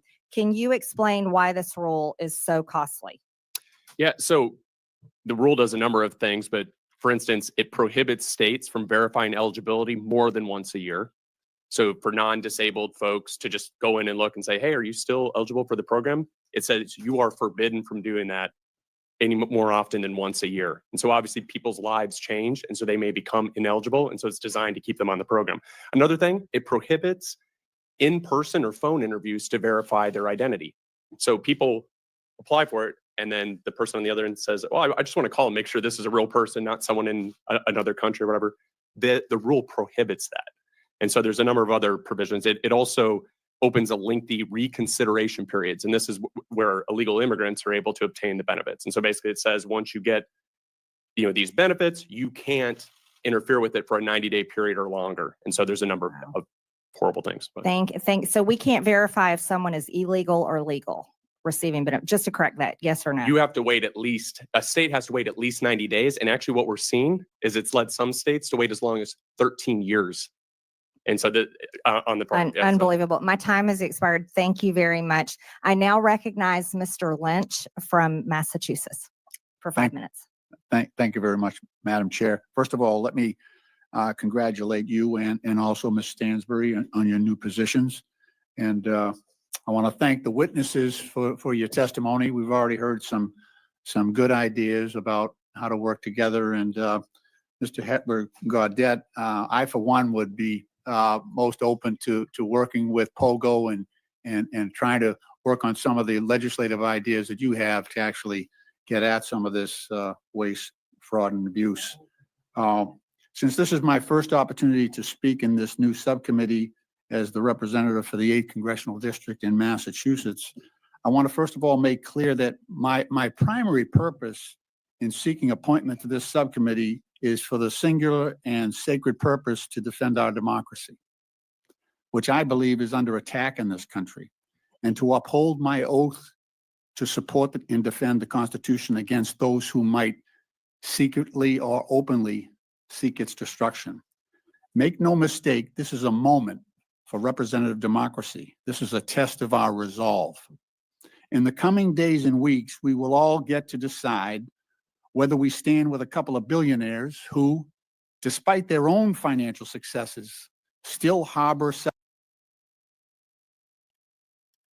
a couple of billionaires like George Soros and Bill Gates, whose foundations have received billions of dollars of taxpayer money to spray stuff into our atmosphere, to have mosquitoes fly around and vaccinate people using your tax dollars.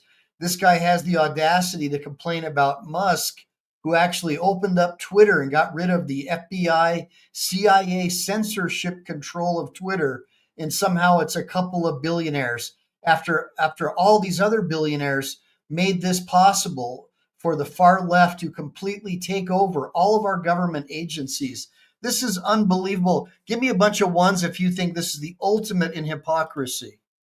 Such grievances in their hearts that after all that democracy has provided to them, they remain animated by the desire to dismantle this democratic government and to punch down at some of the weakest and most vulnerable in our society. Two men who clearly understand that the easiest way to incite large numbers of people is to use social media to exploit the dynamic forces of hatred and fear. Madam Chair, if we're going after waste, fraud, and abuse, let's start with abuse. Abuse of power. As of yesterday, there were 55 lawsuits under consideration by the federal courts across our nation as a result of Elon Musk's and President Trump's unlawful acts. Many of those lawsuits have already been sustained by the federal district courts and orders have been rendered to undo those unlawful acts. But this is just the beginning, and Congress has an important role to play. And I, for one, look forward to that opportunity. This is a moment of great consequence for our country and for our democracy. And I remain grateful to the good people of the 8th Congressional District of Massachusetts who sent me here. Mr. Hetler-Gaudette, again, happy to join you on some of your efforts. POGO has worked very closely with our IG community. Is that right? The inspectors generals? Yeah, that's correct, Congressman. I know your work is very much similar to what we ask our inspectors generals to undertake. I want to ask you, what do you think? So in the most recent report from the inspector generals, and this is the Council of the Inspector Generals, a nonpartisan group on integrity and efficiency in government. What's going on, They identified more than $93 billion in potential savings. So the first thing that President Trump did coming into office was to fire 17 agency inspectors general. What can you tell us from POGO's standpoint? What does that do to our ability I'll take a look to at identify and root out waste, fraud, and abuse? Thank you, Congressman. I would say, to put it simply, it completely undermines our ability to root out waste, fraud, and abuse. Inspector General exists for essentially one purpose, and they were originally created in the immediate aftermath of Watergate. And I think you all probably do not need me to give you a history lesson at all on what happened in the Watergate era. There's a reason they were created at that time, because there was a lot of waste, fraud, and abuse happening, and there were not cops on the beat that were internal, that were independent, that were situated in agencies to be able to find these things and expose them and do something about them. That's what Inspector General exists to do. So it's completely anathema to, I'd say anathema to any stated mission to find cost savings and to root out waste, fraud, and abuse, to fire Inspector General and to undermine them. It makes no sense. Those two things do not add up. Thank you very much.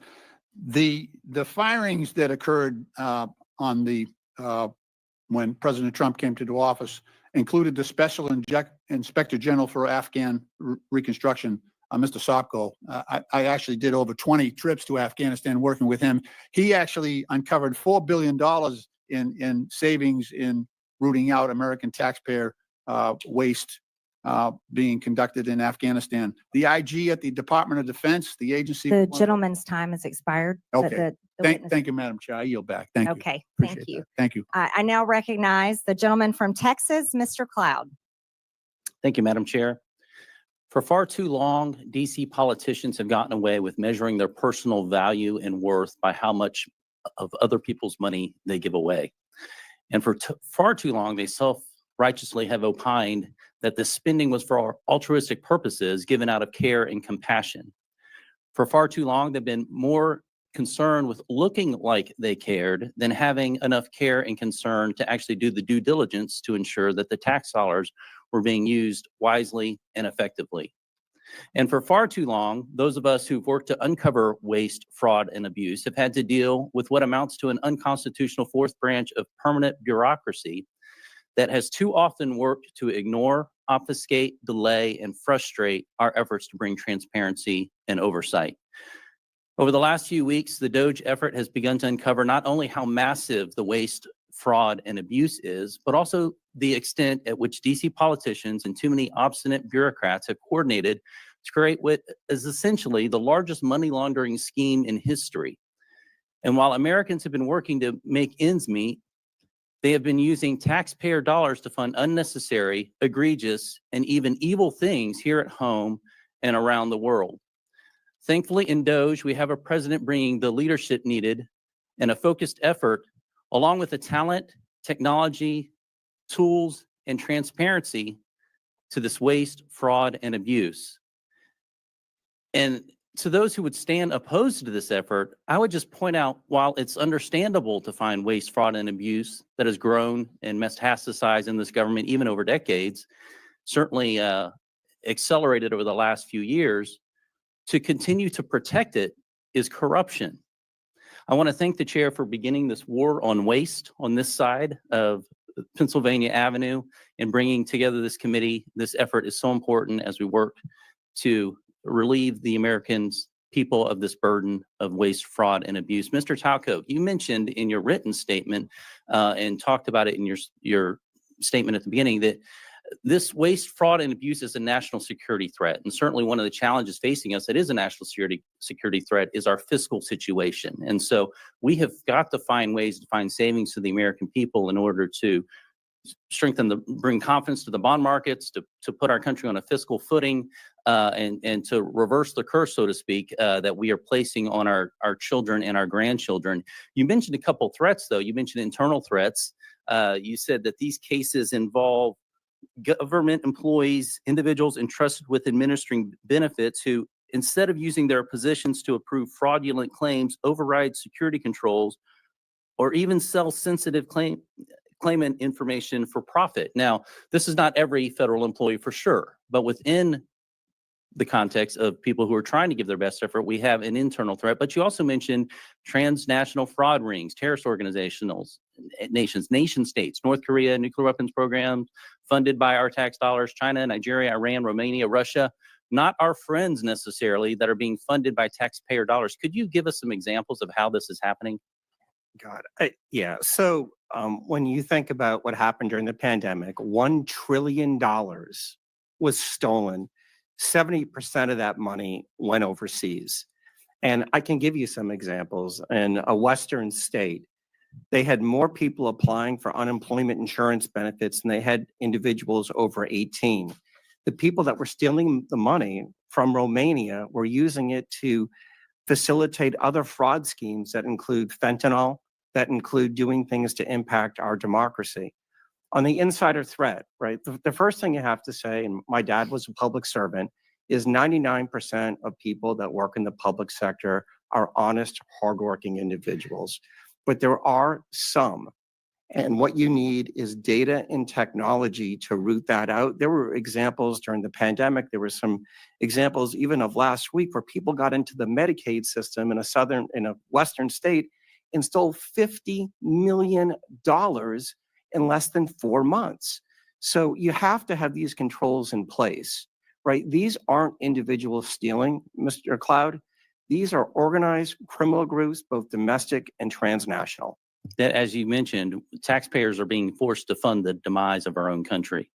Mr. Whitson, I wanted to ask you, because there's a lot of talk about reconciliation right now. You mentioned Medicaid and what could be done to bring a pretty substantial amount of savings, and this is without affecting those who truly need Medicaid and for what the purpose of the program was extended for. Now, The gentleman's time has expired. hopefully, Does the witness want to answer the question? No, Just only to quickly. say that, yes, there's a tremendous amount of savings that can be found from the streamlining rule, but also work requirements in the program is another big area that can be done in reconciliation. And that's could save a significant amount as well, $241 billion in federal spending over 10 years. Thank you. Thank you. Thank you, Madam Chair. You're welcome. I now recognize the gentleman from California, Mr. Garcia. Well, thank you. Thank you to all of our witnesses for being here. And I want to just start off by making something clear. I think we're all here to fight against the lies, the corruptions, and the attacks on our social safety net. Now, we should in no way be cooperating with House Republicans who want to shut down the Department of Education and destroy Medicare and Medicaid. And we should not stand by as the richest man on the planet gives himself and his companies huge tax cuts while the American people get absolutely nothing. Now, I find it ironic, of course, that our chairwoman, Congresswoman Green, is in charge of running this committee. Now, in the last Congress, Chairwoman Green literally showed a dick pic in our oversight congressional hearing. So I thought I'd bring one as well. Now, this, of course, we know is President Elon Musk. He's also the world's richest man. He was the biggest political donor in the last election. He has billions of dollars in conflicts of interest. And we know that he is leading a power grab, also abided by and encouraged by Donald Trump and, of course, the chairwoman, Congresswoman Green. But I also want to run through what DOGE actually is going to do. It's a demolition plan that's going to run. Listen to this pinko commie talk about holding the government accountable is somehow bad because a billionaire's doing it. Well, think about it, guys. Musk is successful for a reason. And when he took over Twitter, he fired almost everyone. And now Twitter runs more efficiently than it ever did before. So I think he knows a little bit about cleaning house. What do you guys think? Give me a bunch of ones if you agree. Through our government. DOGE is trying to abolish the Department of Education. That means opportunities denied to kids. It means you're ripping away. Wait a minute. When Jimmy Carter established the Department of Education, the United States was #1 in education. I believe now we're number 80.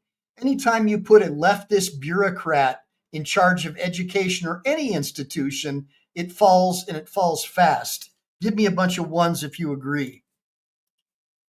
Away opportunities for children with disabilities who are dependent on this money. You're also halting medical research, which is also critical, which we have to also stop. The idea that we're going to eliminate or destroy the Department of National Institutes of Health, NIH, is crazy. Let's talk about the Department of Labor. We're talking about protections for working people across this country, where people can actually complain about abuses their companies are making against them and their coworkers. Workers are now going to be in danger. Let's also talk about the Consumer Financial Protection Bureau, another huge issue for us. Think about the scammers and fraudsters that will be empowered across this country because Elon Musk wants, essentially, these companies have more power over consumers and over people across this country. Look at the Centers for Disease and the Centers for Medicare and Medicaid Services. That is actually what's being discussed partly today. Healthcare, we're talking about being denied to millions of poor people, working class people across this country. And now, of course, they're on to their largest target, the U.S. Social Security Administration. We're talking about the destruction of the actual social safety net in this country. We know that 1 in 5 Americans collect Social Security, seniors, disabled people. This entire plan is about hurting the American social safety net and destroying our institutions. And it's important that we actually call out what is happening at this subcommittee. This is not about working with the richest man on the planet. This is actually about empowering. This committee wants to empower the richest person in the world to hurt people so they can take all of this money that they so-called want to save and then give it to themselves, their companies, and their billionaire friends. That is the attack that is happening in this committee and across this country, and it's important that we call it out. We also know, of course, that Elon Musk is sending his unqualified DOGE staff to carry out this agenda across all these agencies. And in some cases, actually teenage staffers. No accountability, no experience, and problematic records. They're trying to rob you, and they're probably a minor. Thank you, and I yield back. The gentleman yields, and I now recognize the gentleman from South Carolina, Mr. Timmons, for 5 minutes. Thank you, Madam Chair. I find it sad that my colleagues across the aisle can't take this seriously. We have $36 trillion in debt. We run an annual almost $2 trillion deficit. When I got elected 6 years ago, we had $21 trillion in debt. So in 6 years, we've added over $15 trillion to the debt. And guess what? President Trump ran on fixing this problem. President Trump told the American people he would right the ship financially. And he said during the campaign that Elon Musk was going to be the person to lead this charge. The man that has turned business after business around. He's the richest man on the planet because he succeeds at his endeavors. And that's why President Trump has appointed him the head of this effort.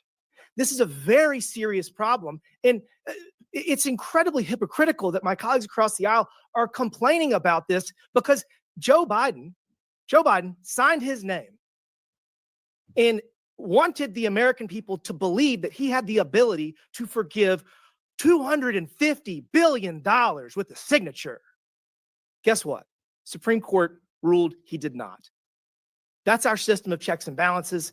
The president, Biden, he clearly was experiencing cognitive decline. He didn't even have the ability to be charged with a crime as determined by his own Department of Justice. But he signs his name and he thinks it gives $250 billion away, redistributes taxpayer dollars. It's just crazy that we can't come together to address the greatest national security threat facing this country, our debt. Now to the task at hand, Medicaid fraud. Mr. Talcove, if we implement enhanced identity verification and enhanced income verification, what will happen? How much money will we save? You'll save hundreds of billions of dollars. Identity verification, elimination of self-certification, and monitoring beneficiaries will prevent these transnational criminal groups from accessing those systems at scale so legitimate people who need the benefits can get them in a timely fashion. So we're going to get actual benefits to people, to American citizens that are in need faster, because if you do it electronically through web-based, like they did in Missouri, where the pilot program saved almost 20% of Medicaid dollars. So all we have to do is adopt what has already been proven in Missouri, and we'll save 20%. To the people out there listening, we spend almost $900 billion every year on Medicaid. And if 20% of that is saved, that's almost $200 billion. We got a $1.8 trillion annual deficit. We just knocked off $200 billion. Let's keep this train going. The fact that the Democrats are filing lawsuit after lawsuit to impede the efforts of President Trump to right our fiscal ship is unforgivable. It's unforgivable. Mr.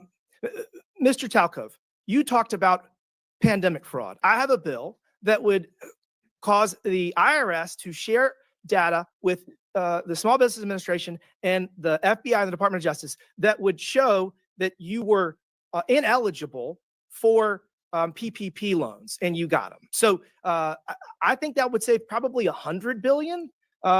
Do you think that we should go back and take money away from people that fraudulently got COVID money? Yeah. During the pandemic, the PPP program was a virtual buffet for fraudsters. And it was because of that 1974 Privacy Act, where data sharing and matching is virtually impossible. Congress needs to change that. But we can do it retroactively. We can do it retroactively. We can find the people that stole this money, hold them accountable, probably get some of the money back. So I already have that bill filed. That bill, I think, would probably get $100 billion. So now we got enhanced identity verification, enhanced income verification that has been proven in Missouri. It does work. So I'm working on that bill. We're going to drop it soon. That's $200 billion. There's a competition in Congress. I think we should have a competition on this committee. I got $300 billion in savings proposed. We got to all pull our weight because we have such a massive problem right now. But I would just ask my colleagues across the aisle to get out of the way if you don't want to help. If you don't want to help right the fiscal ship in this country, get out of the way. Stop filing lawsuit after lawsuit. We do not have the financial ability to continue down this path. And We're going to save this country with or without you. You can kick and scream all the way, or you can get out of the way. I prefer the former. Thank you, Madam Chair. The gentleman yields. I now recognize the gentleman from Texas, Mr. Kassar. This subcommittee is supposedly about looking into waste, fraud, and abuse. So I'd like to start talking about independent inspector generals who are supposed to be looking into waste, fraud, and abuse. Mr. Talcove, do you know how many inspector generals at agencies that were investigating Elon Musk's companies have been fired by the Trump-Musk administration? No. It is 5. Ms. Royal, the Inspector General of the Department of Labor had 17 open investigations into Tesla and SpaceX. Do you know what the Trump-Musk administration did to that Inspector General? No. They fired him. And I think y'all know. Mr. Whitson, the Inspector General of the Department of Transportation was investigating Tesla. Do you know what the Trump-Musk administration did to that Inspector General? No. They were fired. The Department of Defense's Inspector General was looking into SpaceX. Mr. Hedler, do you know what the Trump-Musk administration did to that Inspector General? I believe he was fired. Thank you. I think everybody on the panel knows what the answer to these questions were. The U.S. Department of Agriculture Inspector General was investigating Musk's Neuralink. Mr. Talcove, now I'll ask you again under oath, do you know what Mr. Trump did to that Inspector General that was looking into one of Musk's companies? No. He was fired. The Inspector General at the EPA was repeatedly taking on Tesla. Mr. Hedler, since it seems that you're answering the questions that everyone knows the answer to, do you know what the Trump-Musk administration did to that Inspector General? I believe he was also fired. Also fired. At least 5 Inspector Generals that were looking into Elon Musk's companies were fired by the Trump-Musk administration. These Inspector Generals, who are independent, protected by law, they are the people that find the waste, fraud, and abuse and found many of the cases of waste, fraud, and abuse that have been brought up today, fired because they were looking into Elon Musk. At the NLRB, the National Labor Relations Board, which is supposed to protect workers from getting their unions busted by folks like Elon Musk, made functionally broken by the so-called Department of Government Efficiency that really is the Department of Government Efficiency for Elon Musk, not for you. They are trying to shut down the Department of Education, the Department of Labor. You know what Elon Musk doesn't seem to be looking into? His own contracts. Again, I'll ask you, Mr. Talcove, do you know how much money a day Mr. Musk will receive from the federal government for his contracts? No. The answer is $8 million a day. Just last year, Elon Musk was promised $3 billion from close to 100 contracts with the federal government. Ms. Royal, do you know how much the average person in this country who survives on Social Security, one of our seniors who's worked their entire life, about how much they have to survive on a day? I do not. $65 a day. We're not looking into Elon Musk's $8 million a day. This subcommittee, chaired by Marjorie Taylor Greene and the House Republicans, is looking into your grandmother's $65 a day. Let me be clear. I think we would all support taxpayer savings, look into money we might needlessly send to billionaires and big corporations, find taxpayer savings, and send it back to your hardworking family. But instead, what House Republicans and the Trump-Musk administration want to do is they want to look into your kids' lunch money, your kids' teacher's salary, into your grandparents' Social Security. They want to take that money and give it out in billionaire tax cuts. And they're talking about that in committee tomorrow, in budget committee tomorrow. They just released their plan. So let me be clear. When Republicans talk about government efficiency in this Congress, they're not looking into billionaires who don't pay their taxes. They're not looking into billionaires who get rich off of government contracts. They're not looking into Elon Musk firing watchdogs who are supposed to keep him accountable. They're looking at cutting your public schools. They're going straight for your Social Security. They're coming straight for cancer research. They're coming straight for the Department of Education. They're not looking at big tech. They're not looking at big pharma because those people fund their campaigns. If this committee were serious about rooting out waste from our federal government, then today's whole hearing would be about how Musk and Donald Trump are firing the independent watchdogs who've done this work for decades. Instead, my Republican colleagues' actual goal on this committee is to distract from Trump and from Musk's corrupt war on accountability. This will not be a subcommittee dedicated to making government efficient for everyday people. It's about helping Elon Musk and Donald Trump be as efficient as possible and robbing our government and handing out our government services to the rich. So this seems that this subcommittee is The just going to gentleman's like the time has agency it's named expired. after, The gentleman's sham. time has expired. a total sham. The American people are $36 trillion in debt. It certainly seems reasonable that someone has been fired. I now recognize the gentleman from Tennessee. You're going to put us Mr. further in debt Burchett. with your billionaire You're tax not cuts. recognized. Mr. Burchett, you're recognized for 5 minutes. Thank you, Chair Lady. The gravy train for a lot of these folks, it's been on biscuit wheels and it's about to run off the dadgum tracks, and it's about time.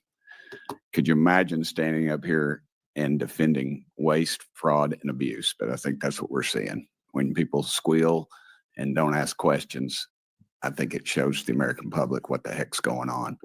And that little gravy train is getting ready to run out. The spigot is getting ready to be turned off. Mr. Talcove, that's correct how you say your name, brother? Yes, sir. All right. How can the federal government improve identity verification for these entitlement programs? Yeah, it's doing what the private sector does every single day, whether you use your bank, you go to Amazon, using those tools and moving away from some of the dated compliance standards that the federal government uses. NIST IAL 863, 2017, before there was anything called deepfakes and generative AI tools. Also, I was informed that PayPal has never been, they've never been able to crack into that and steal people's vital information. Are they using those systems that you would be favorable towards that government seems to be shying away from? Yes, sir. And describe that, how that works. They're systems that are based on encryption. They use technology and they use data to validate you are who you say you are. The people that are stealing right now, I believe a lot of them are actually ghosts from China, Russia, Nigeria, and Romania. I read a report today that North Korea was involved in this, in some of that as well. They are. And those people are our enemies. Again, they'll hate us for free. We don't have to give them taxpayer money. And are there loopholes that can be closed to avoid these improper payments? And I wish you'd describe those to me. The biggest, most important thing, particularly in the benefit program space, is the use of self-certification. As Mr. Timmons noted, the state of Missouri is using a solution called Steady IQ to validate wages and wealth. You cannot allow individuals to provide the information based upon what they think. It has to be based on what you know, and that will stop the ghosts from using people's identities to steal money from U.S. taxpayers. How much money do you calculate is wasted due to waste, fraud, and abuse in the entitlement programs each year? Yeah, my number right now between federal, state, and local government is you can save $1 trillion a year by simply putting in front-end identity verification, eliminating self-certification, and monitoring the back end of the programs that are providing the benefits. Those three things.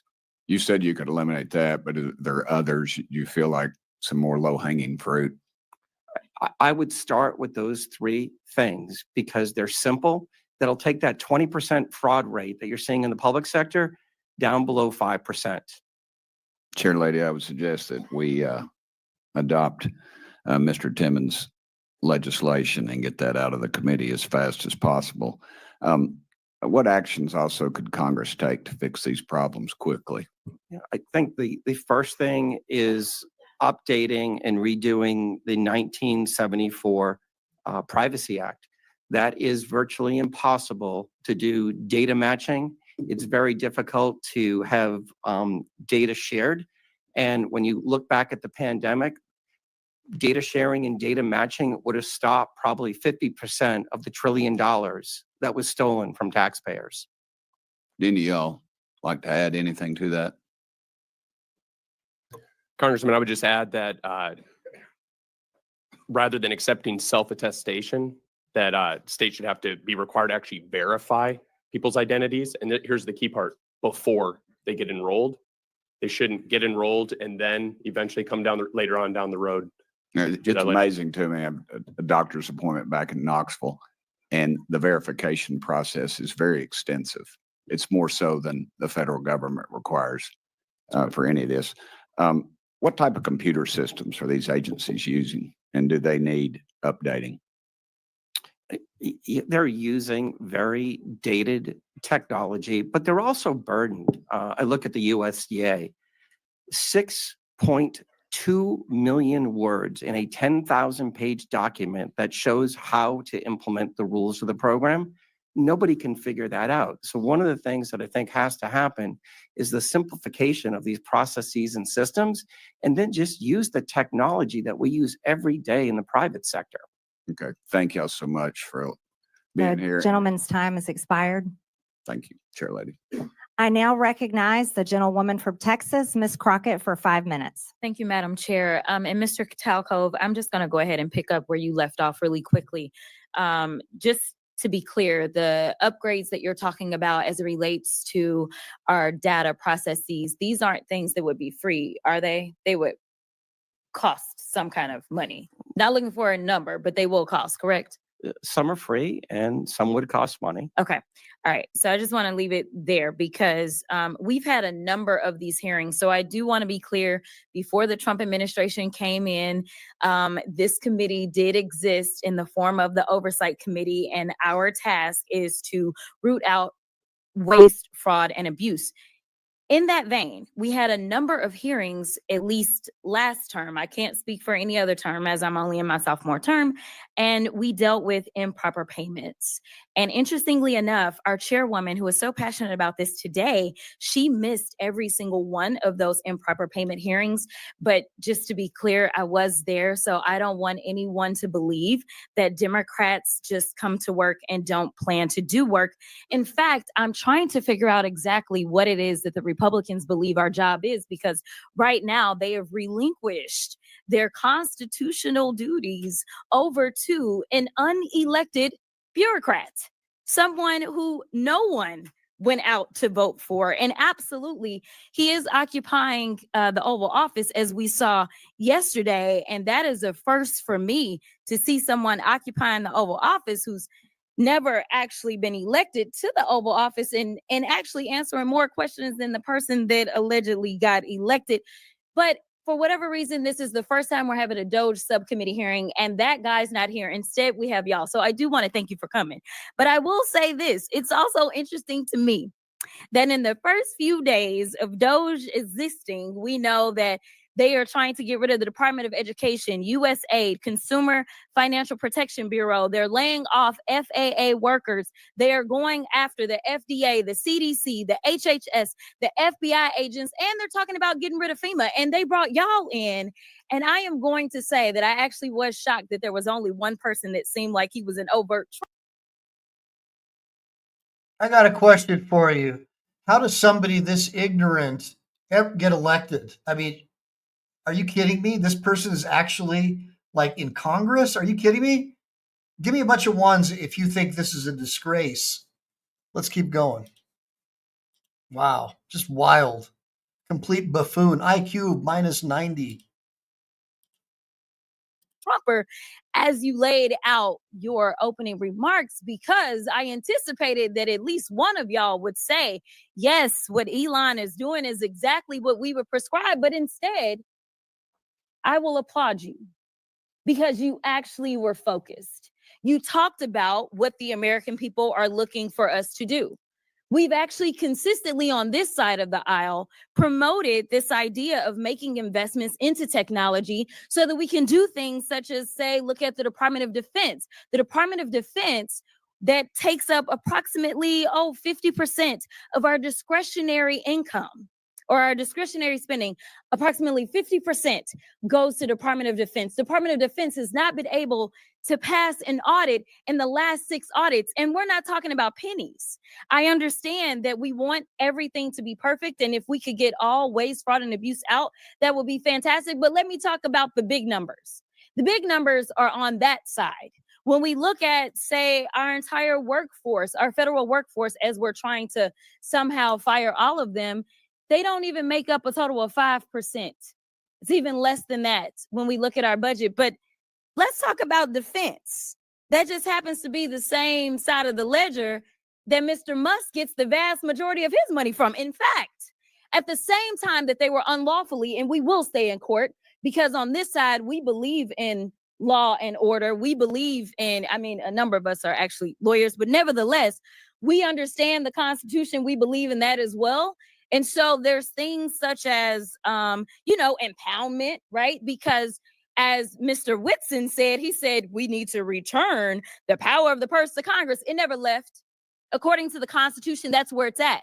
Now, I know that people are confused right now because for whatever reason, we had a guy that went in, and you talk about people invading our data. Listen, people said that they were upset about TikTok, but I'm upset about the guy that runs Twitter, who for sure is doing nefarious things, because I don't understand, if you are trying to conduct audits and figure out where the waste, fraud, and abuse is, I don't know why you would go to some tech guy. In fact, it was only techies that were sitting there at inauguration. We didn't have auditors. I would welcome auditors to come in and do forensic audits. In fact, he sat there in the Oval Office yesterday and he admitted that he was lying, and he was using his propaganda machine to do it when he said that we sent millions of dollars to Gaza for condoms. That was a lie.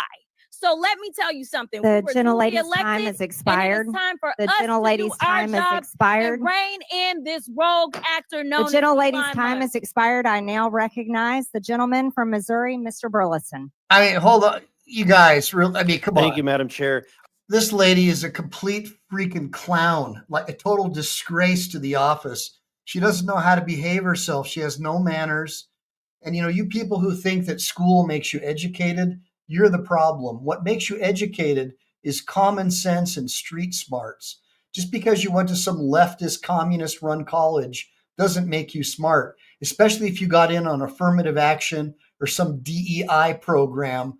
What makes you smart is intelligence, and she clearly has very little. Give me a bunch of ones if you think she's intelligent. Give me a bunch of twos if you think she's an idiot. All right, let's get back into the show.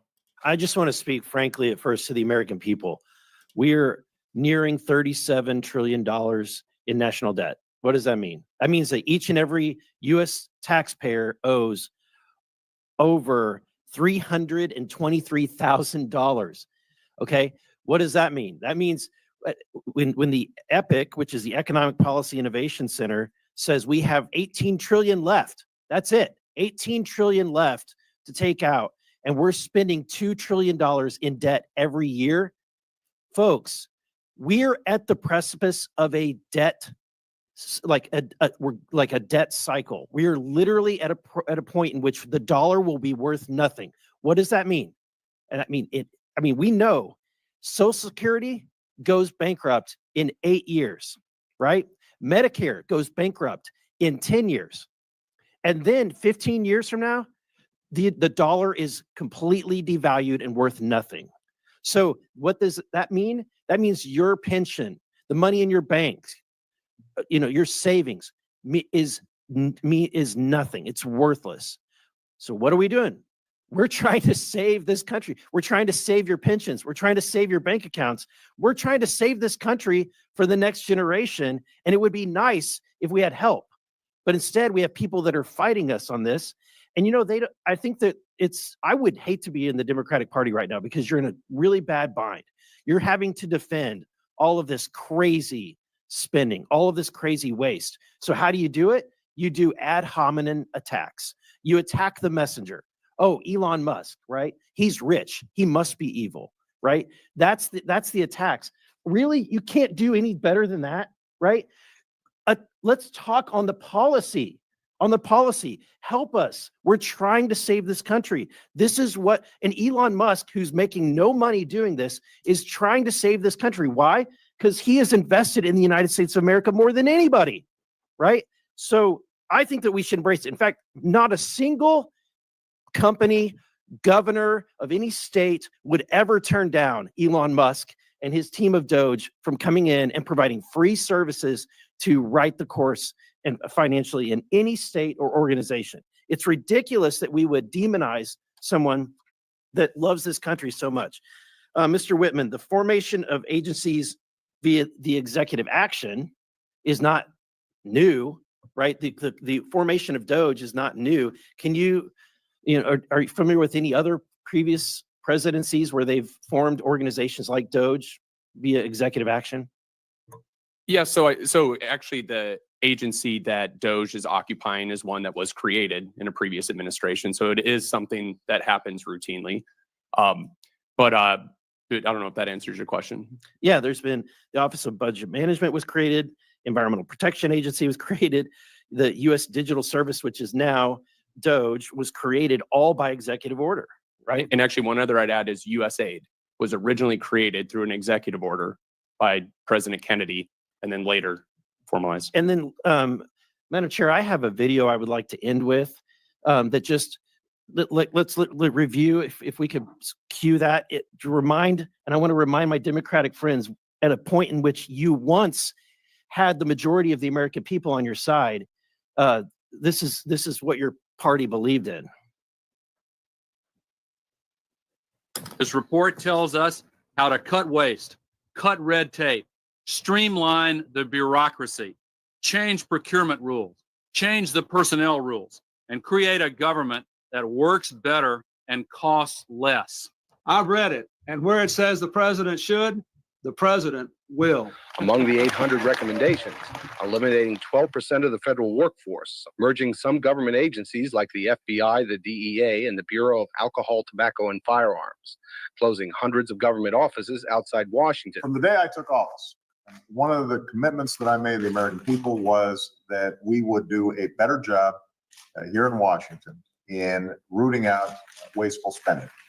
We thought that it was entirely appropriate for our governments and our agencies to try to root out waste, large and small, in a systematic way.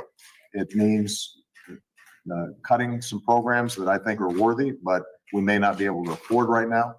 A lot of the action is in Congress and legislative, but in the meantime, we don't need to wait for Congress in order to do something about wasteful spending that's out there. We haven't seen as much action out of Congress as we'd like, and that's why we launched on our own initiative the campaign to cut waste. And we're going to keep on finding every possible way that we can do that, even if Congress is not acting. There you go. I think it speaks for itself. My time has expired. The gentleman's time has expired. Thank you. I now yield to the gentlewoman from the District of Columbia, Ms. Norton, for 5 minutes. Thank you. Our Republican colleagues and the Trump administration continue to demonize our friends and neighbors who work for the federal government and swear an oath to protect the Constitution and serve the public.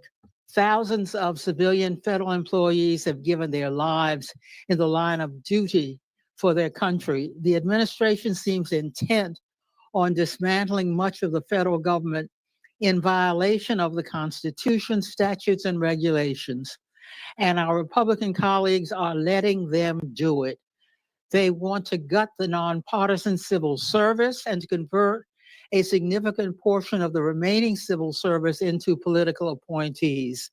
Depriving the federal government of employees' expertise and experience will harm the services that the government provides to all Americans. Mr.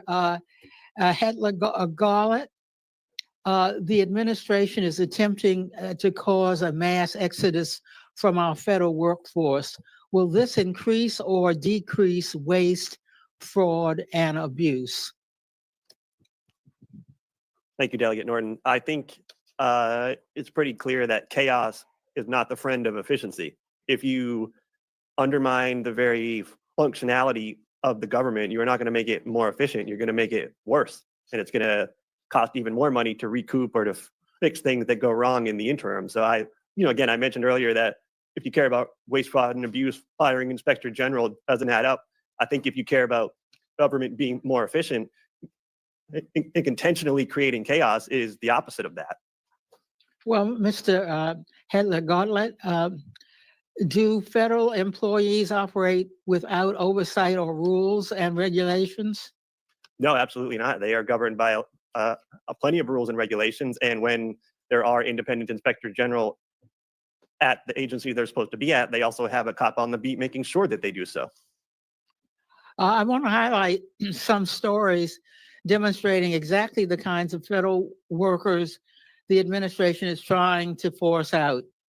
How about Chris Mark at the Department of Labor, whose pioneering work on mine safety has reduced minor safety deaths from roof collapses to almost zero today? Or Jared Koopman at the Internal Revenue Service, who pioneered new methods for tracking criminal cybersecurity currency transactions that led to the rescue of 23 children from rape and assault, as well as the seizure of hundreds of millions of child abuse videos and 370 pedophile arrests.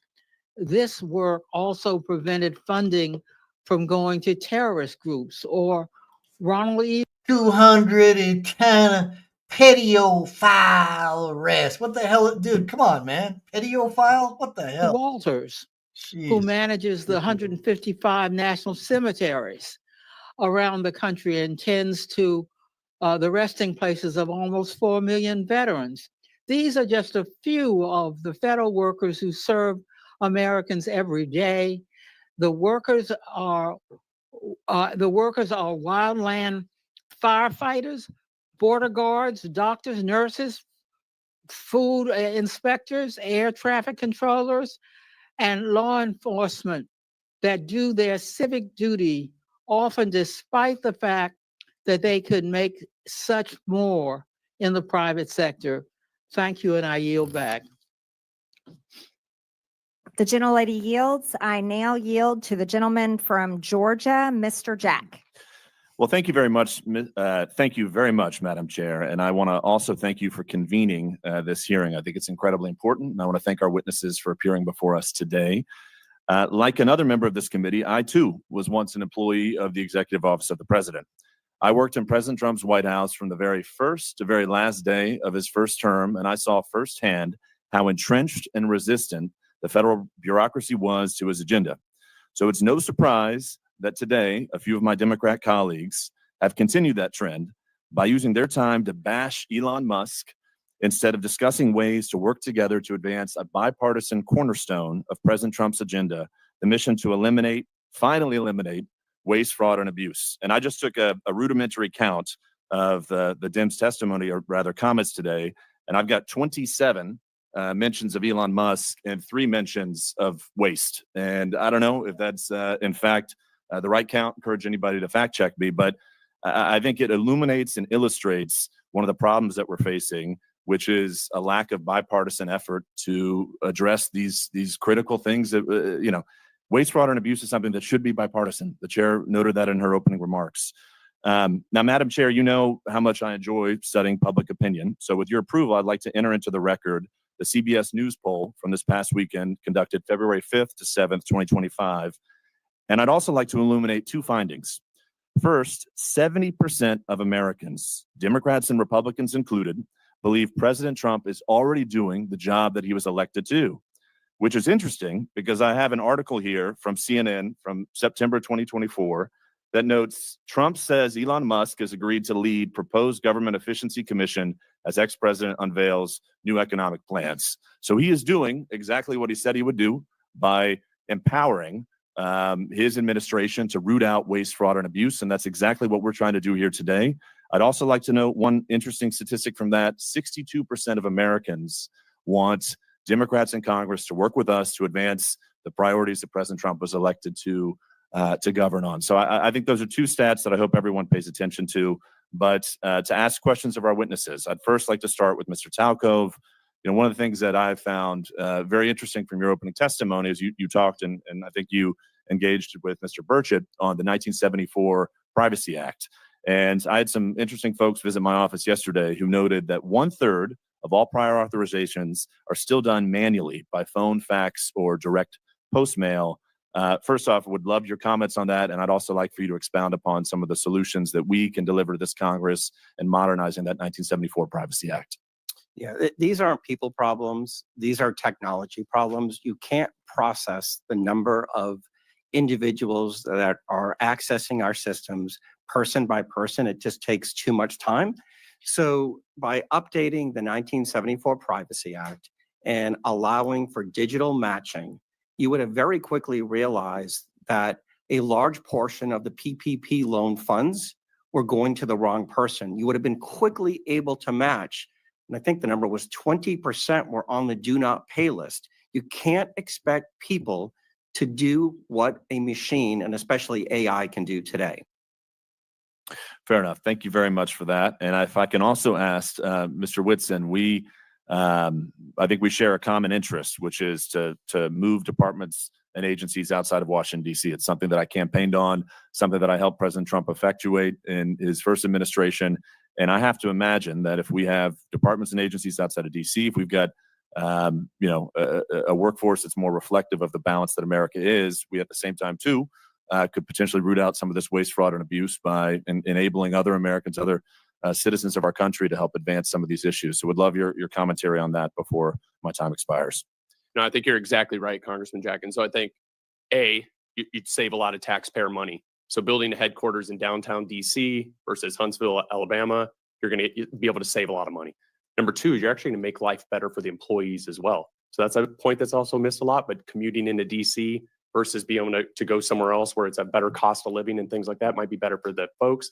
And then lastly, these areas where you set up a headquarters are going to be populated by people that live in the area to fill the rank and file of staff positions. And so if you plant these federal agency headquarters in the heart of any area that's overwhelmingly one party or the other, then you're going to naturally get that sway versus something that's more representative of the people as a whole. Well, thank you very much, our witnesses. Mindful of my time, I want to finish before my time expires. I yield back to our chairwoman, Marjorie Taylor Greene. Thank you. And Chairwoman, I would like to ask for unanimous consent to enter something into the record. So what is it? It is a report from the Congressional Research Service, nonpartisan CRS, that lays out the rules and the law for firing inspectors general, which of course look into waste, fraud, and abuse. And Without that objection. Thank you. And that rule requires for the law to be followed, for Congress to be notified with 30 days and a reason for firing inspectors general to give Congress a chance to overrule that. And that's the law. So thank you for entering that into the record. Madam Chair. Without objection, the materials Mr. Jack cited are also submitted for the record. I now recognize. Apologies. And while we're on it, I'd also like to ask for unanimous consent to submit for the record 2 items. One is a statement from the AFL-CIO, Department of People who work for a living with views on working people to make the government work. And the second is a statement from the Center for Responsibility and Ethics in Washington on ways to combat waste, fraud, and abuse in the federal government. Without objection, so ordered. I now recognize the gentlelady from New Mexico and ranking member Ms. Stansbury for 5 minutes. All right. Well, thank you, Madam Chairwoman. And thank you once again to all of our witnesses for being here to testify. Thank you to my colleagues. We are going to have so much fun in this committee, this Congress. I actually appreciate the video that was shown just a few moments ago, because when I worked at the Office of Management and Budget, I actually worked on the waste EO that was referenced that President Obama signed. But there is one fundamental difference between the presidents and vice presidents that were shown on that video and what's happening today. And that is that they followed the law. So my colleagues across the aisle who are asking us to get out of the way and stop trying to block things in the courts, let me tell you, we do not work for an unelected billionaire like apparently this guy does. We work for the American people. And so if an unelected, unvetted individual private citizen is hacking our government systems, breaking the law, firing federal employees, dismantling statutorily created agencies, withholding funds, we are going to fight you in the courts. And I'm actually really sad that my dear friend, Mr. Burchett, left, because I want to talk about that gravy train on biscuit wheels that he just talked about, because that gravy train is not the federal workforce. It's the billionaires that are trying to hack that system right now, and which unfortunately my colleagues right now are working on a reconciliation deal to cut Medicaid, to cut Medicare, and use that money to give to tax breaks to their billionaire buddies. That is the gravy train that is actually going on here. But because this is the oversight committee, let's do a little bit of oversight. For the last several weeks, I've been talking to Treasury and OMB officials to try to get to the bottom of why Elon Musk and his team are trying to hack the Treasury payment system, because this is a completely nonpartisan system that literally just pays the bills of the federal government. So why are they so eager to hack this system?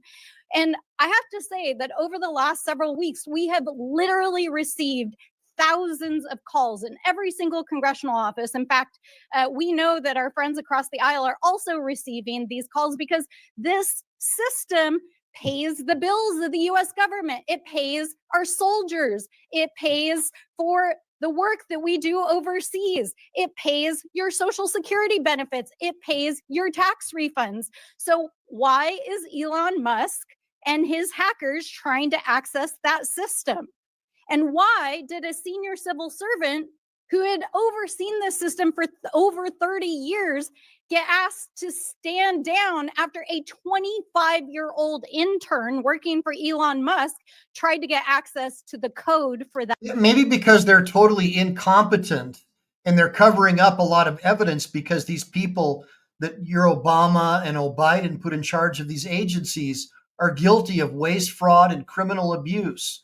And they're trying to find out what's going on. And isn't it amazing how a 24-year-old has more intelligence than a whole room full of idiot Democrats who went to Berkeley or Harvard? What do you guys think? Give me a bunch of ones if you agree. That system.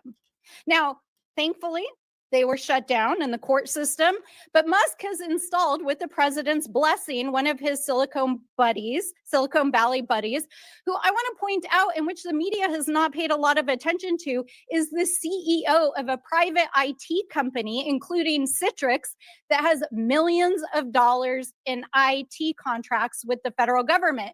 And not only is he still operating as the installed DOGE person at Treasury, he's actively still the CEO of this private company. How is that even legal? Is it legal? I don't think it's legal because the federal court is trying to shut this down. We also know that that 25-year-old software engineer, in violation of the court order, was actually given access to modify the code. So what is going on here? And why is this such a threat to the American people? Why are thousands of people calling us? It's because of the size and the significance of these payments, because it is an invasion of the privacy and security of the American people, because it could threaten our ability as a country if there was a default in the debt ceiling, and because it contains highly classified information that our foreign adversaries are trying to cyber attack us regularly for. So why is a private citizen being given access to this system? We know they're trying to shut down payments. They're trying to shut down agencies. What's next? Are they going to shut down your Social Security payments? We don't know, because they have no oversight, and Elon Musk will not come in front of this committee. And in fact, the Treasury folks are saying this is the biggest insider threat they've ever seen in the history of the agency. So we are sounding the alarm. And no matter how many executive orders that Donald Trump signs or how many tweets that the VP sends, you cannot rewrite the Constitution, and we are going to hold you to account. I yield back. The gentlelady yields, and I now recognize, oh, yes. I have 3 documents I want to submit for the record. The What first document is the Constitution, Article 2. I would like to submit that for the record. That clearly spells out the president's authority. I would also like to submit for the record 5 U.S. Code 3161, the employment compensation of employees, which clearly spells out his authority to create DOGE. And then I want to submit for the record the executive order that Trump issued on January 20th of 2025, establishing DOGE officially. Without objection, so ordered. I now recognize the gentleman from Texas, Mr. Gill, for 5 minutes. Thank you, Madam Chair, and thank you for hosting this committee. If we've learned anything so far, it's that Republicans want to cut waste, fraud, and abuse from our federal government and save taxpayer dollars, and Democrats want to grandstand and play politics. We can see right now, even of the 6 Democrats on this committee, only 1 can even be bothered to stay for the duration of this hearing. You know, I'm looking at some of these comments about how Musk is just there to steal information. I just want you guys to know how ridiculous you sound. The Biden administration and the Obama administration, based upon a congressional report, were illegally spying on the American people using FinCEN to steal our bank account information, our buying habits, to classify anyone who purchased a firearm, anyone who purchased a Bible, anyone who disagreed with illegal immigration as a potential domestic violent extremist. So don't sit here and tell me all this stuff. Oh, they're trying to steal information. Under the Democrat leadership, the American people were targeted by these agencies like FinCEN, as well as US aid, funding billions of dollars so they could flood our country with illegal aliens. You guys have your heads so far up your rear end, it makes me want to throw up. For all you intelligent people who are on my channel, give me a bunch of ones if you agree it's high time that we eliminate most government agencies and start making this country work for the American people instead of Marxist Democrats who have been spying on people like me who simply want to defend our families with firearms and be able to be left alone. Give me a bunch of ones if you agree with that. Let's get back into it. All we've heard about for most of this hearing from the other side of the aisle is Elon Musk, Elon Musk, Elon Musk, unelected bureaucrat. And I'd like to ask if Democrats really care about unelected bureaucrats making decisions over our lives, where were they whenever their god Anthony Fauci was forcing vaccine and mask mandates on the American people for 4 years during the during the COVID crisis?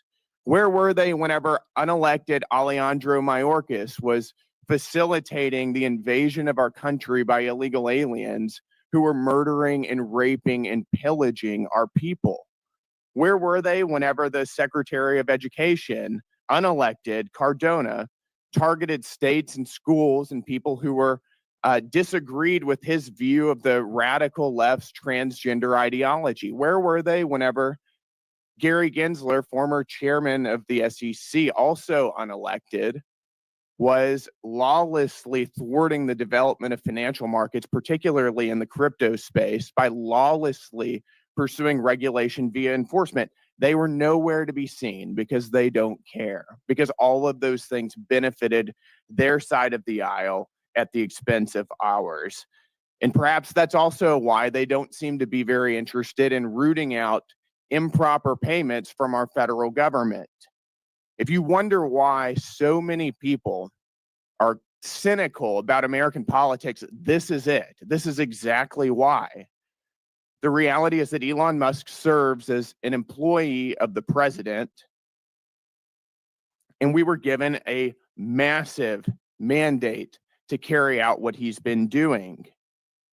His job is to carry out the will of the American people as expressed through the executive. That's exactly how the Constitution is supposed to work. The Constitution did not create an unelected, unaccountable fourth branch of government in the administrative state. The American people know this. My colleague Brian Jack discussed some of the opinion polls recently. We are doing, and President Trump is doing exactly what he was elected to do. And that's why he's polling at a 53% approval rating, higher than he was at any point during his first administration.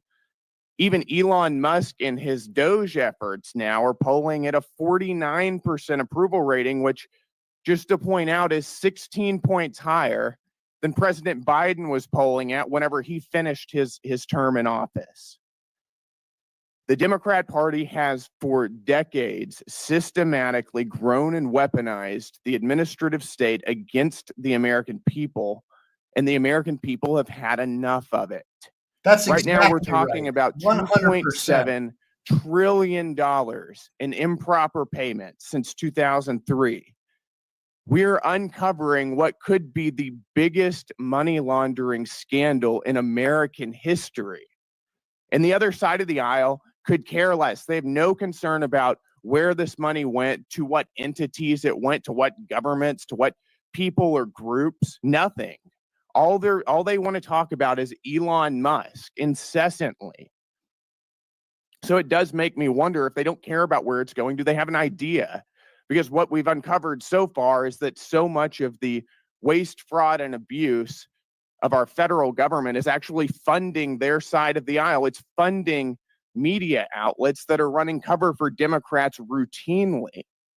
The NPR, PBS, the BBC, Politico. It's going to fund left-wing NGOs that are facilitating the invasion of our country. It's going to fund left-wing transgender activism and sex changes all over the globe. This is money that's being used, taken from the American people and used.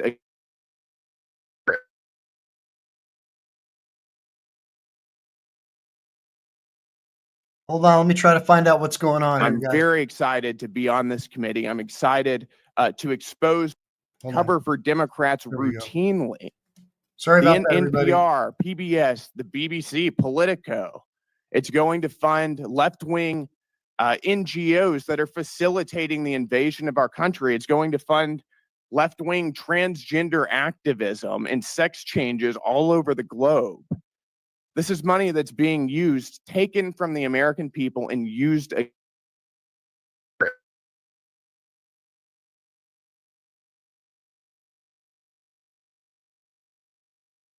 I'm not sure very what's going excited on. to Let me be try on to- this committee. I'm excited to expose what's being going on. Thank you, Madam Chair. And with that, I yield. The gentleman yields. In closing, I want to The thank commies our must be witnesses interfering with the again show, guys. for What do their you think? testimonies today. I now yield to the ranking member for closing remarks. Thank you, Madam Chairwoman. Well, I never thought so many conspiracy theories and wild accusations could be wound into one 5-minute speech, but I appreciate my friends across. It's no conspiracy theory. It's been verified by congressional investigations that her party illegally used the CIA and the FBI to illegally spy on parents, on people who purchased firearms at Dick's Sporting Goods, people who purchased Bibles, and they were labeled as potential domestic violent extremists. Her party did that. And now she's worried because we're going to find out why. And we know why, because billionaires like Bill Gates and George Soros want to destroy anyone who does not believe in the New World Order and this globalist agenda where they try to tell little boys that they're girls and little girls that they're boys and destroy their mind, these public school teachers. That's what's really going on. And give me a bunch of ones if you agree. And if you don't agree, tell me why, because probably you're somebody who is told what to think by CNN. All right, here we go. Let's get back into it. The aisle. First of all, let's talk about this massive mandate that supposedly brought Donald Trump into office. Donald Trump did not run on putting an unelected billionaire in charge of dismantling the federal government. He ran on lowering prices for Americans. And I think it's interesting that while we're sitting here this morning, the top of the New York Times is reporting that inflation has risen unexpectedly as food and energy prices have soared. What's going on, guys? I thought you were going to tackle inflation and food and energy prices. Isn't that what the executive orders were supposed to do? Oh, wait. Or is dismantling diversity, equity, and inclusion in our federal agencies and putting an ideological agenda and trying to fire the federal workforce your actual agenda? Have you been too busy trying to actually address the fiscal health of this country? Because the numbers are telling us that you have. So let's be real about what's going on here. I also want to point out that literally while we've been sitting here for the last almost 2 hours getting lectured on fiscal responsibility, literally the Republicans just released their plan to raise the debt limit while we were sitting here. And they want to raise it by $4 trillion. Okay, guys, like literally, I'm just like without words. Inflation is going up. You want to raise the debt ceiling by $4 trillion. You want to gut Medicare. You want to gut Medicaid. You're talking about going after Social Security after promising that you wouldn't. I mean, really, what the heck is going on here? We're not trying to take down Elon Musk as a businessman.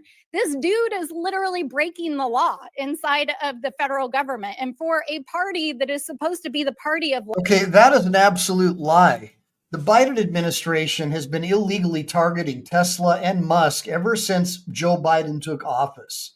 They've been coming up with any reason they can to not allow his cars to have charging stations and to try and constantly harass his business because he refused to support the Biden administration. They put a bunch of far left radicals over at the Employment Development and all these people that were monitoring him to try and find ways to take down his company and to try to find ways to prevent him from being successful. It's well documented. And all this is going to come out in computers and in emails. And that's what they're afraid of. They literally targeted a guy who exposed that Twitter had a revolving door employment scheme with the FBI and the CIA, and they were taking directions directly from the Biden administration to censor any information about the Hunter Biden laptop. They even had 50 or more former and current CIA agents lie and say that they thought it was Russian disinformation to help Joe Biden win the last election. That's called election interference. That's what these people are scared about. Make no mistake about it, guys. They're terrified because they've been caught red-handed. They're going to find out so much information about this illegal money laundering scheme with the Ukraine and all this other stuff, and it's going to come full circle. And that's what the real fear is, guys. Give me a bunch of ones if you agree. law and order, in quotes, I really do not see you holding him accountable and doing your most basic constitutional responsibility in the separation of powers. So I want to end where I started. We are the Oversight Committee. We are the people's house for the United States of America. We represent the American people. And so, Mr. Elon Musk, if you would like to appear in front of the Oversight Committee, you have been duly invited. Please come tell us what you're doing. Come testify in front of the American people. And please come hold yourself to account. With that, I yield back. The gentlelady yields. I now recognize myself for closing remarks. President Trump was elected with a mandate to rein in unaccountable bureaucracy in Washington and to wage war on waste. I know that because I campaigned alongside him, and so did my colleagues. This hearing was the first battle of that war. And in the coming days, the subcommittee will release a report with legislative solutions to the problems we have identified here today. We aren't going to wait all the way until the end of this Congress. We're going to get to work immediately. The bureaucrats who have run Washington for decades are beyond the point of forgiveness. Their sheer incompetence and pure spite for the hardworking American people have resulted in total failure. The federal government has made over $2.7 trillion in improper payments since 2003. Including $236 billion in 2023 alone. Those are trillions of dollars that honest Americans have paid in taxes at gunpoint over the years. As we approach April 15th, Americans are once again preparing to do their taxes and fork over their unfair share of money it takes to run this country. And I have to tell you, the American people have not been getting their money's worth for a long time. Most improper payments in recent years were issued through 5 programs. Jody Shiloh, good seeing you, ma'am. So guys, I just want those of you who are joining me a little bit later, I'm working today and I've been on my back working off a laptop for the past week and a half or so. I suffered a back issue. What's it called? A something disc, something or the other disc. Anyways, and I've just been wiped out. So I bought a standing desk because I can't sit down. Every time I sit down, the nerves in my leg are like razor blades. But I was told by the doctor that I'm going to heal and I'm going to get an MRI next week. So I'm taking like gabapentin and just trying to like survive. But I'm being told by a lot of people that gabapentin is really bad. So I'm doing what I can, Jody. And I appreciate you joining me. And I appreciate everybody supporting my channel with super chats and purchasing memberships. I haven't been able to get any donations or anything for the past couple of weeks because I've been wiped out. But I really appreciate all the support for Team MPE and all you people supporting me. And again, I primarily do, work comp, personal injury, civil rights cases in Texas and California. But my love is the Constitution, the Bill of Rights, and natural law, and abolishing the communist-run Marxist Obama administrative state and returning America back to the constitutional republic that our founding fathers intended it to be, taking away power from all the Obamaites and returning power to we the people. And so that's what this show is all about. And I appreciate everybody joining me. So let's get back into the show on government accountability. Thank you, Kevin. I'm glad to be back, and I hope that I can sustain doing these shows. Hey, Mr. Osgood, good seeing you, man. Good seeing you, Brian, Lynn Davidson, and Secret Agent, man. I love it, man. I love having you, brother. Yeah, bulging disc. That's right, Brandy. That's what it is. It's terrible. But there was a word he used. I just can't remember what it is. It was a slipped, I don't know, herniated disc. And as you guys know, I'm a disabled Marine, and I messed up my knee and back when I was in the Corps. And as I get older, it's just getting worse. But, I'd never do it any other way, man. Semper Fi, do or die. Let's get back into the show. Medicare, Medicaid, the Earned Income Tax Credit, Pandemic Unemployment Insurance, and the Paycheck Protection Program. But a total of 16 federal programs had improper payment rates of 10% or more in 2023. That includes SNAP, the federal food stamp program, which paid out 10 billion taxpayer dollars improperly. To get their arms around this problem, Elon Musk and the DOGE team went straight to the source. They went to the Treasury Department's Fiscal Service, which makes about 90% of the trillions in federal payments issued annually. The audit of these payment systems was long overdue. Treasury Secretary Scott Bessent gave DOGE employees working for the government read-only access to these systems so they could conduct that initial audit. That audit is already paying dividends. Musk learned that the databases federal agencies are supposed to check to prevent payments to fraudsters, crime rings, and dead people are not being kept up to date. Going forward, we are going to get more mileage out of these do not pay databases. That means fewer improper payments and less fraud and waste of taxpayer dollars. Despite this fraud, that's already been revealed. A federal judge in New York issued a ruling last Friday that ran totally contrary to the will of the people. The judge blocked not only DOGE, but the Treasury Secretary himself from accessing his own agency's payment systems. That's absurd. Only career Treasury Department unelected bureaucrats can access the system, the judge ruled. This turns the Constitution on its head. We will hold this judge and others who try to stop the will of the people and their elected leaders accountable. As is written in the Federalist Papers, the judiciary has no influence over either the sword or the purse, no direction either of the strength or the wealth of the society. It may truly be said to have neither force nor will, but merely judgment, and must ultimately depend upon the aid of the executive arm for the efficacy of its judgments. But the whole DC swamp is freaking out that the unelected officials from DOGE were allowed access to these systems.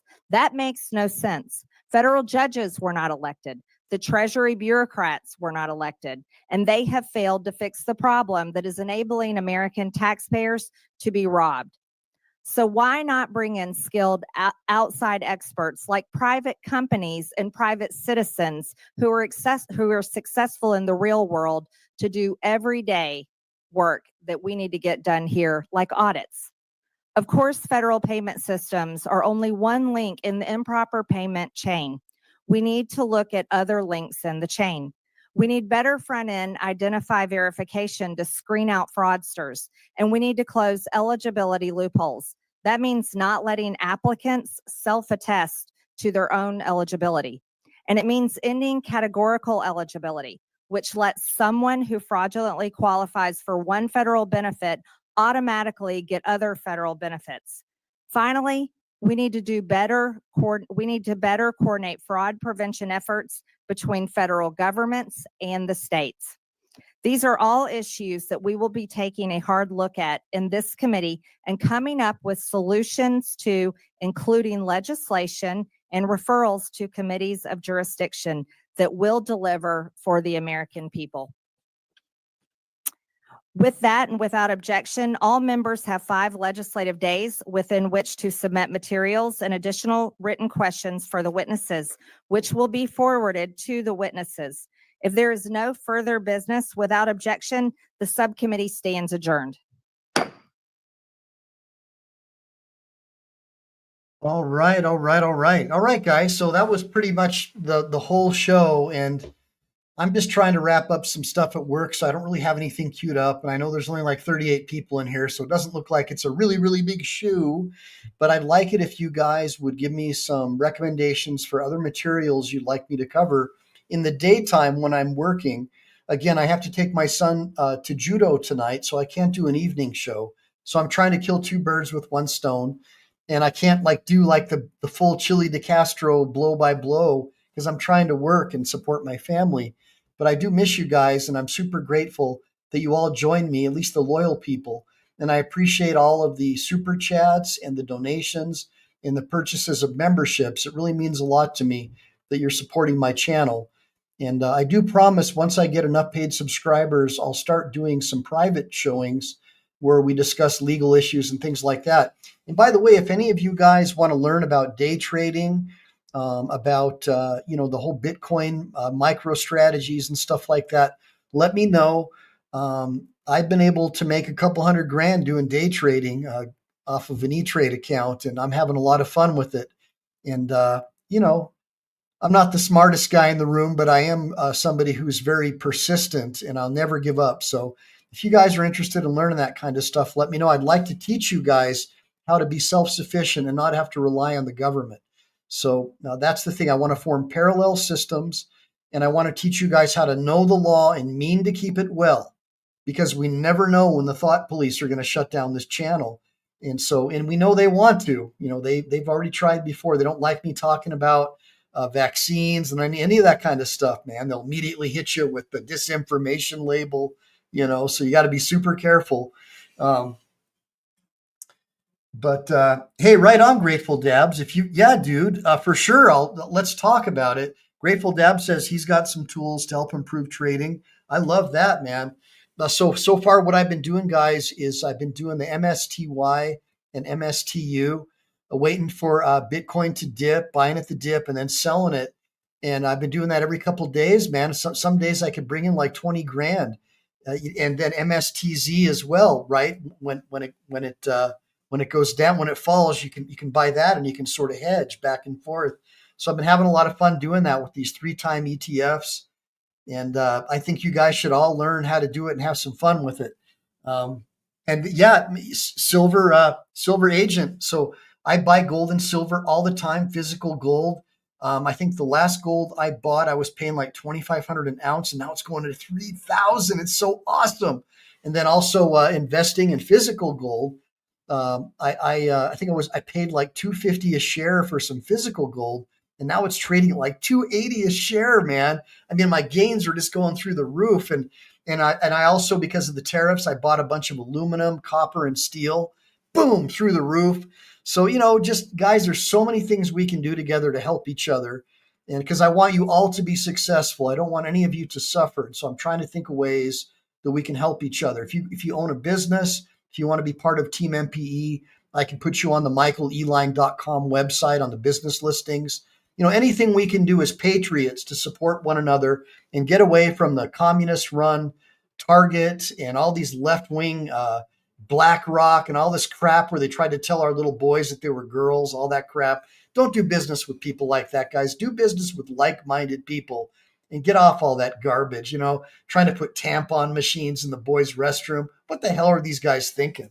I mean, we need to stick together. And if, like Ben Franklin said, If we don't hang together, we're all surely going to hang separately. And that's a fact. We may have bought ourselves 4 years, maybe, if this guy actually does clean up, like FinCEN and US Aid, which is basically a money laundering operation for George Soros and Bill Gates, in my opinion. So let's see what happens. Hey, good seeing you, Life Under the Microscope. Good seeing you, Dawood. Yeah, silver coins. I think you're right, Secret Agent. I think that silver coins are good. I've got so many of them that it's like lifting weights. You know what I mean? That's the problem, is they're super heavy and they're really hard to transport and safeguard. You really got to be smart about how you store them. Whereas gold, they're real small and they're easier to get around town. But I got what you're saying, and I love silver. And we can do a show about how to buy gold and silver. We can do a show about day trading. I'm not just all about doing like police interaction videos. I'm about trying to help you guys become successful. I became a lawyer with no law degree or undergrad on the California State Bar Law Office Study Program. And I have a book, an ebook version of this, that I sell for $19.99 about my journey to becoming a practicing lawyer with no law degree or undergrad. And I'd love it if you'd go to my YouTube homepage. Under the description, there's a PayPal link. If you can help support my channel that way, that would be terrific. It's not easy for me to run a full-time law practice and also do these YouTube shows. But I know a lot of people, you guys text me, you guys email me, Mike, come back, did I offend you? No, you didn't. I just blew my back out. I got a really bad disc injury. And now I'm at a standing desk and I'm trying to recover. And I haven't been able to go to the gym. So I've been kind of depressed because you guys know I love working out. But I'm here for you, and I don't plan on going anywhere, guys. And I really appreciate you guys supporting my show. Thank you, Brandy, for that. Brandy's so cool. She's always giving me love. Everybody say a prayer for Brandy too, because she's got a back injury, and what I have is a herniated disc. And my doctor told me that over time the herniation will reduce, and I'll be able to go back to most of my regular activities. But I have an MRI scheduled for next week. So it's going to be spotty when I can come on, guys, but I definitely miss you. And I really, really appreciate all the support that you've shown for Team MPE. And I want you guys to look after one another and help each other. There's all these different people in this sidebar. Every single one of you should be getting each other's contact info and doing business with each other. There's people in here who have their own businesses. You should be buying and selling and doing things with people that you like and trust. That's the way I look at it. And, thanks, Grateful Dabs. I hope so, dude, because, the sharp pain down my left leg is just, I can't even describe it. It's just, I can't even sit in a car for more than like 5 or 6 minutes, and it's just like death. So at least you guys understand where I'm coming from. But I'm going to try to go on my 5 a.m. morning workouts again. So hopefully you guys can tune in and I can do some lawyer workouts with you, some modified lawyer workouts. I don't think I'm going to be doing a whole lot of uke bands. You guys know I'm a judoka and I love judo, but I think until my back heals, I don't think I'm going to be doing a lot of the judoka, the throwing bands, because I got to, just make sure that the back is squared away. So I'm working on core strength, pull-ups, push-ups, and maybe some light lunges with the straight back. But I'm not going to give up on my training, guys. That's what motivates me and makes me happy, is to know that I'm in shape and that I look good. Even though I'm married, I want to look good for the ladies and make them jealous. You know what I mean? Make them jealous of my wife, that she's got a hot, sexy husband who looks debonair and squared away. So let's see here. I will get a massage, Secret Agent. I just haven't had time. I've been too busy. I support a wife and 2 kids, and I work about 18 hours a day. Even when I was on my back, I was on my laptop trying to get work done. So that's just the way it is, man. You got to adapt and overcome, as Clint Eastwood said. Adapt and overcome, as Clint Eastwood said in Heartbreak Ridge, one of the best movies of all time. Give me a bunch of ones if you agree. And with that being said, guys, I'm just going to take a look and thank everyone. Thank you, Brandy Sweeney. Thank you, Dawood Ashah, for showing up. Secret Agent Man, Grateful Dabs. Yeah, mine's my L5 Grateful, and it might also be my L4. And Jody Shiloh, so grateful to have you back. I thought I was going to lose everybody for being away for so long. And Life under the microscope, my homeboy. Oy vey, it's good to see you. Life under the microscope. Ah, I love you here, yeah. And then Westman 78, yes, silver and gold have been blowing up, homie. And if you were able to buy at the dip, you're going to be living large pretty soon, dude. And then let me see here. Yeah, MSTY is killing it, Grateful Dabs. If I did this right, if this works out, if Bitcoin blows up, dude, I'm going to be bringing about 24,000 a month in dividends alone. I mean, I really hammered it. I'm really learning how to play the market, and I want to teach you guys how to do it too. You know, I'll teach you everything that I know because I want everybody in Team MPE to live a good life and live a comfortable life. So whatever, you know, if you guys want to do a show, man, Grateful Dabs, about day trading, let's do it, homie. I mean, dude, I bought so good, and I've been buying MSTU at the dip and then selling it. Dude, I can make like 5 or 6 grand every day just buying at the dip and selling, buying at the dip and selling. It's unbelievable. And it's so fun. It's like playing a video game. You know, I got you guys, it's not that hard. Once you start doing it, it's super fun. Just don't think like a normal stock trader. Thinking about buying at dips, think about ETFs, think about UVIX, think about FAS, think about how the S&P drops, and just manipulate that shit, and you can make a shitload of money. So anyways, yeah, thanks for coming, Lynn Davidson. Frank Vrooman, good seeing you, man. Who else do we have here? Brian Lewis, smashed, right. Make sure to hit and smash that like and subscribe button as well. Always make sure to like and subscribe, and make sure to save my videos for later because I do long ones. So if you're a long haul trucker, if you're out having a good time, you know, save that stuff and you can check it out later on. All right, guys. So I'm going to go ahead and check out. I'm just going to make sure that nobody has any questions for me before we leave here. Diversify your portfolio. That's right, homie. That's what you want to do. Hey now, life under the microscope. Well, Brandy, you know, look, you can start out with a couple of $100. I mean, you really can. I started out with like $5,000 in, I think it was like 2006. And just by making a couple good investments, I bought a bunch of Google stock for like $15 a share.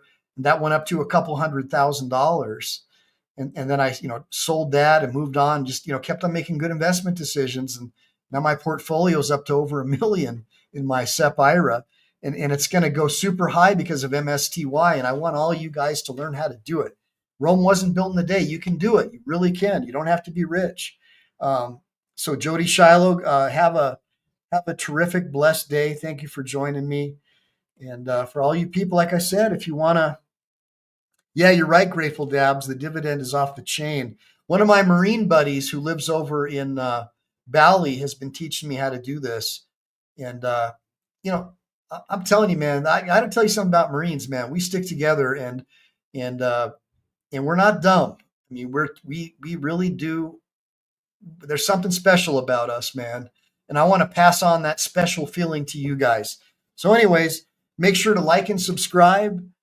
Make sure to save because we never know when the thought police are going to take down this channel. I look forward, hopefully, to seeing you tomorrow.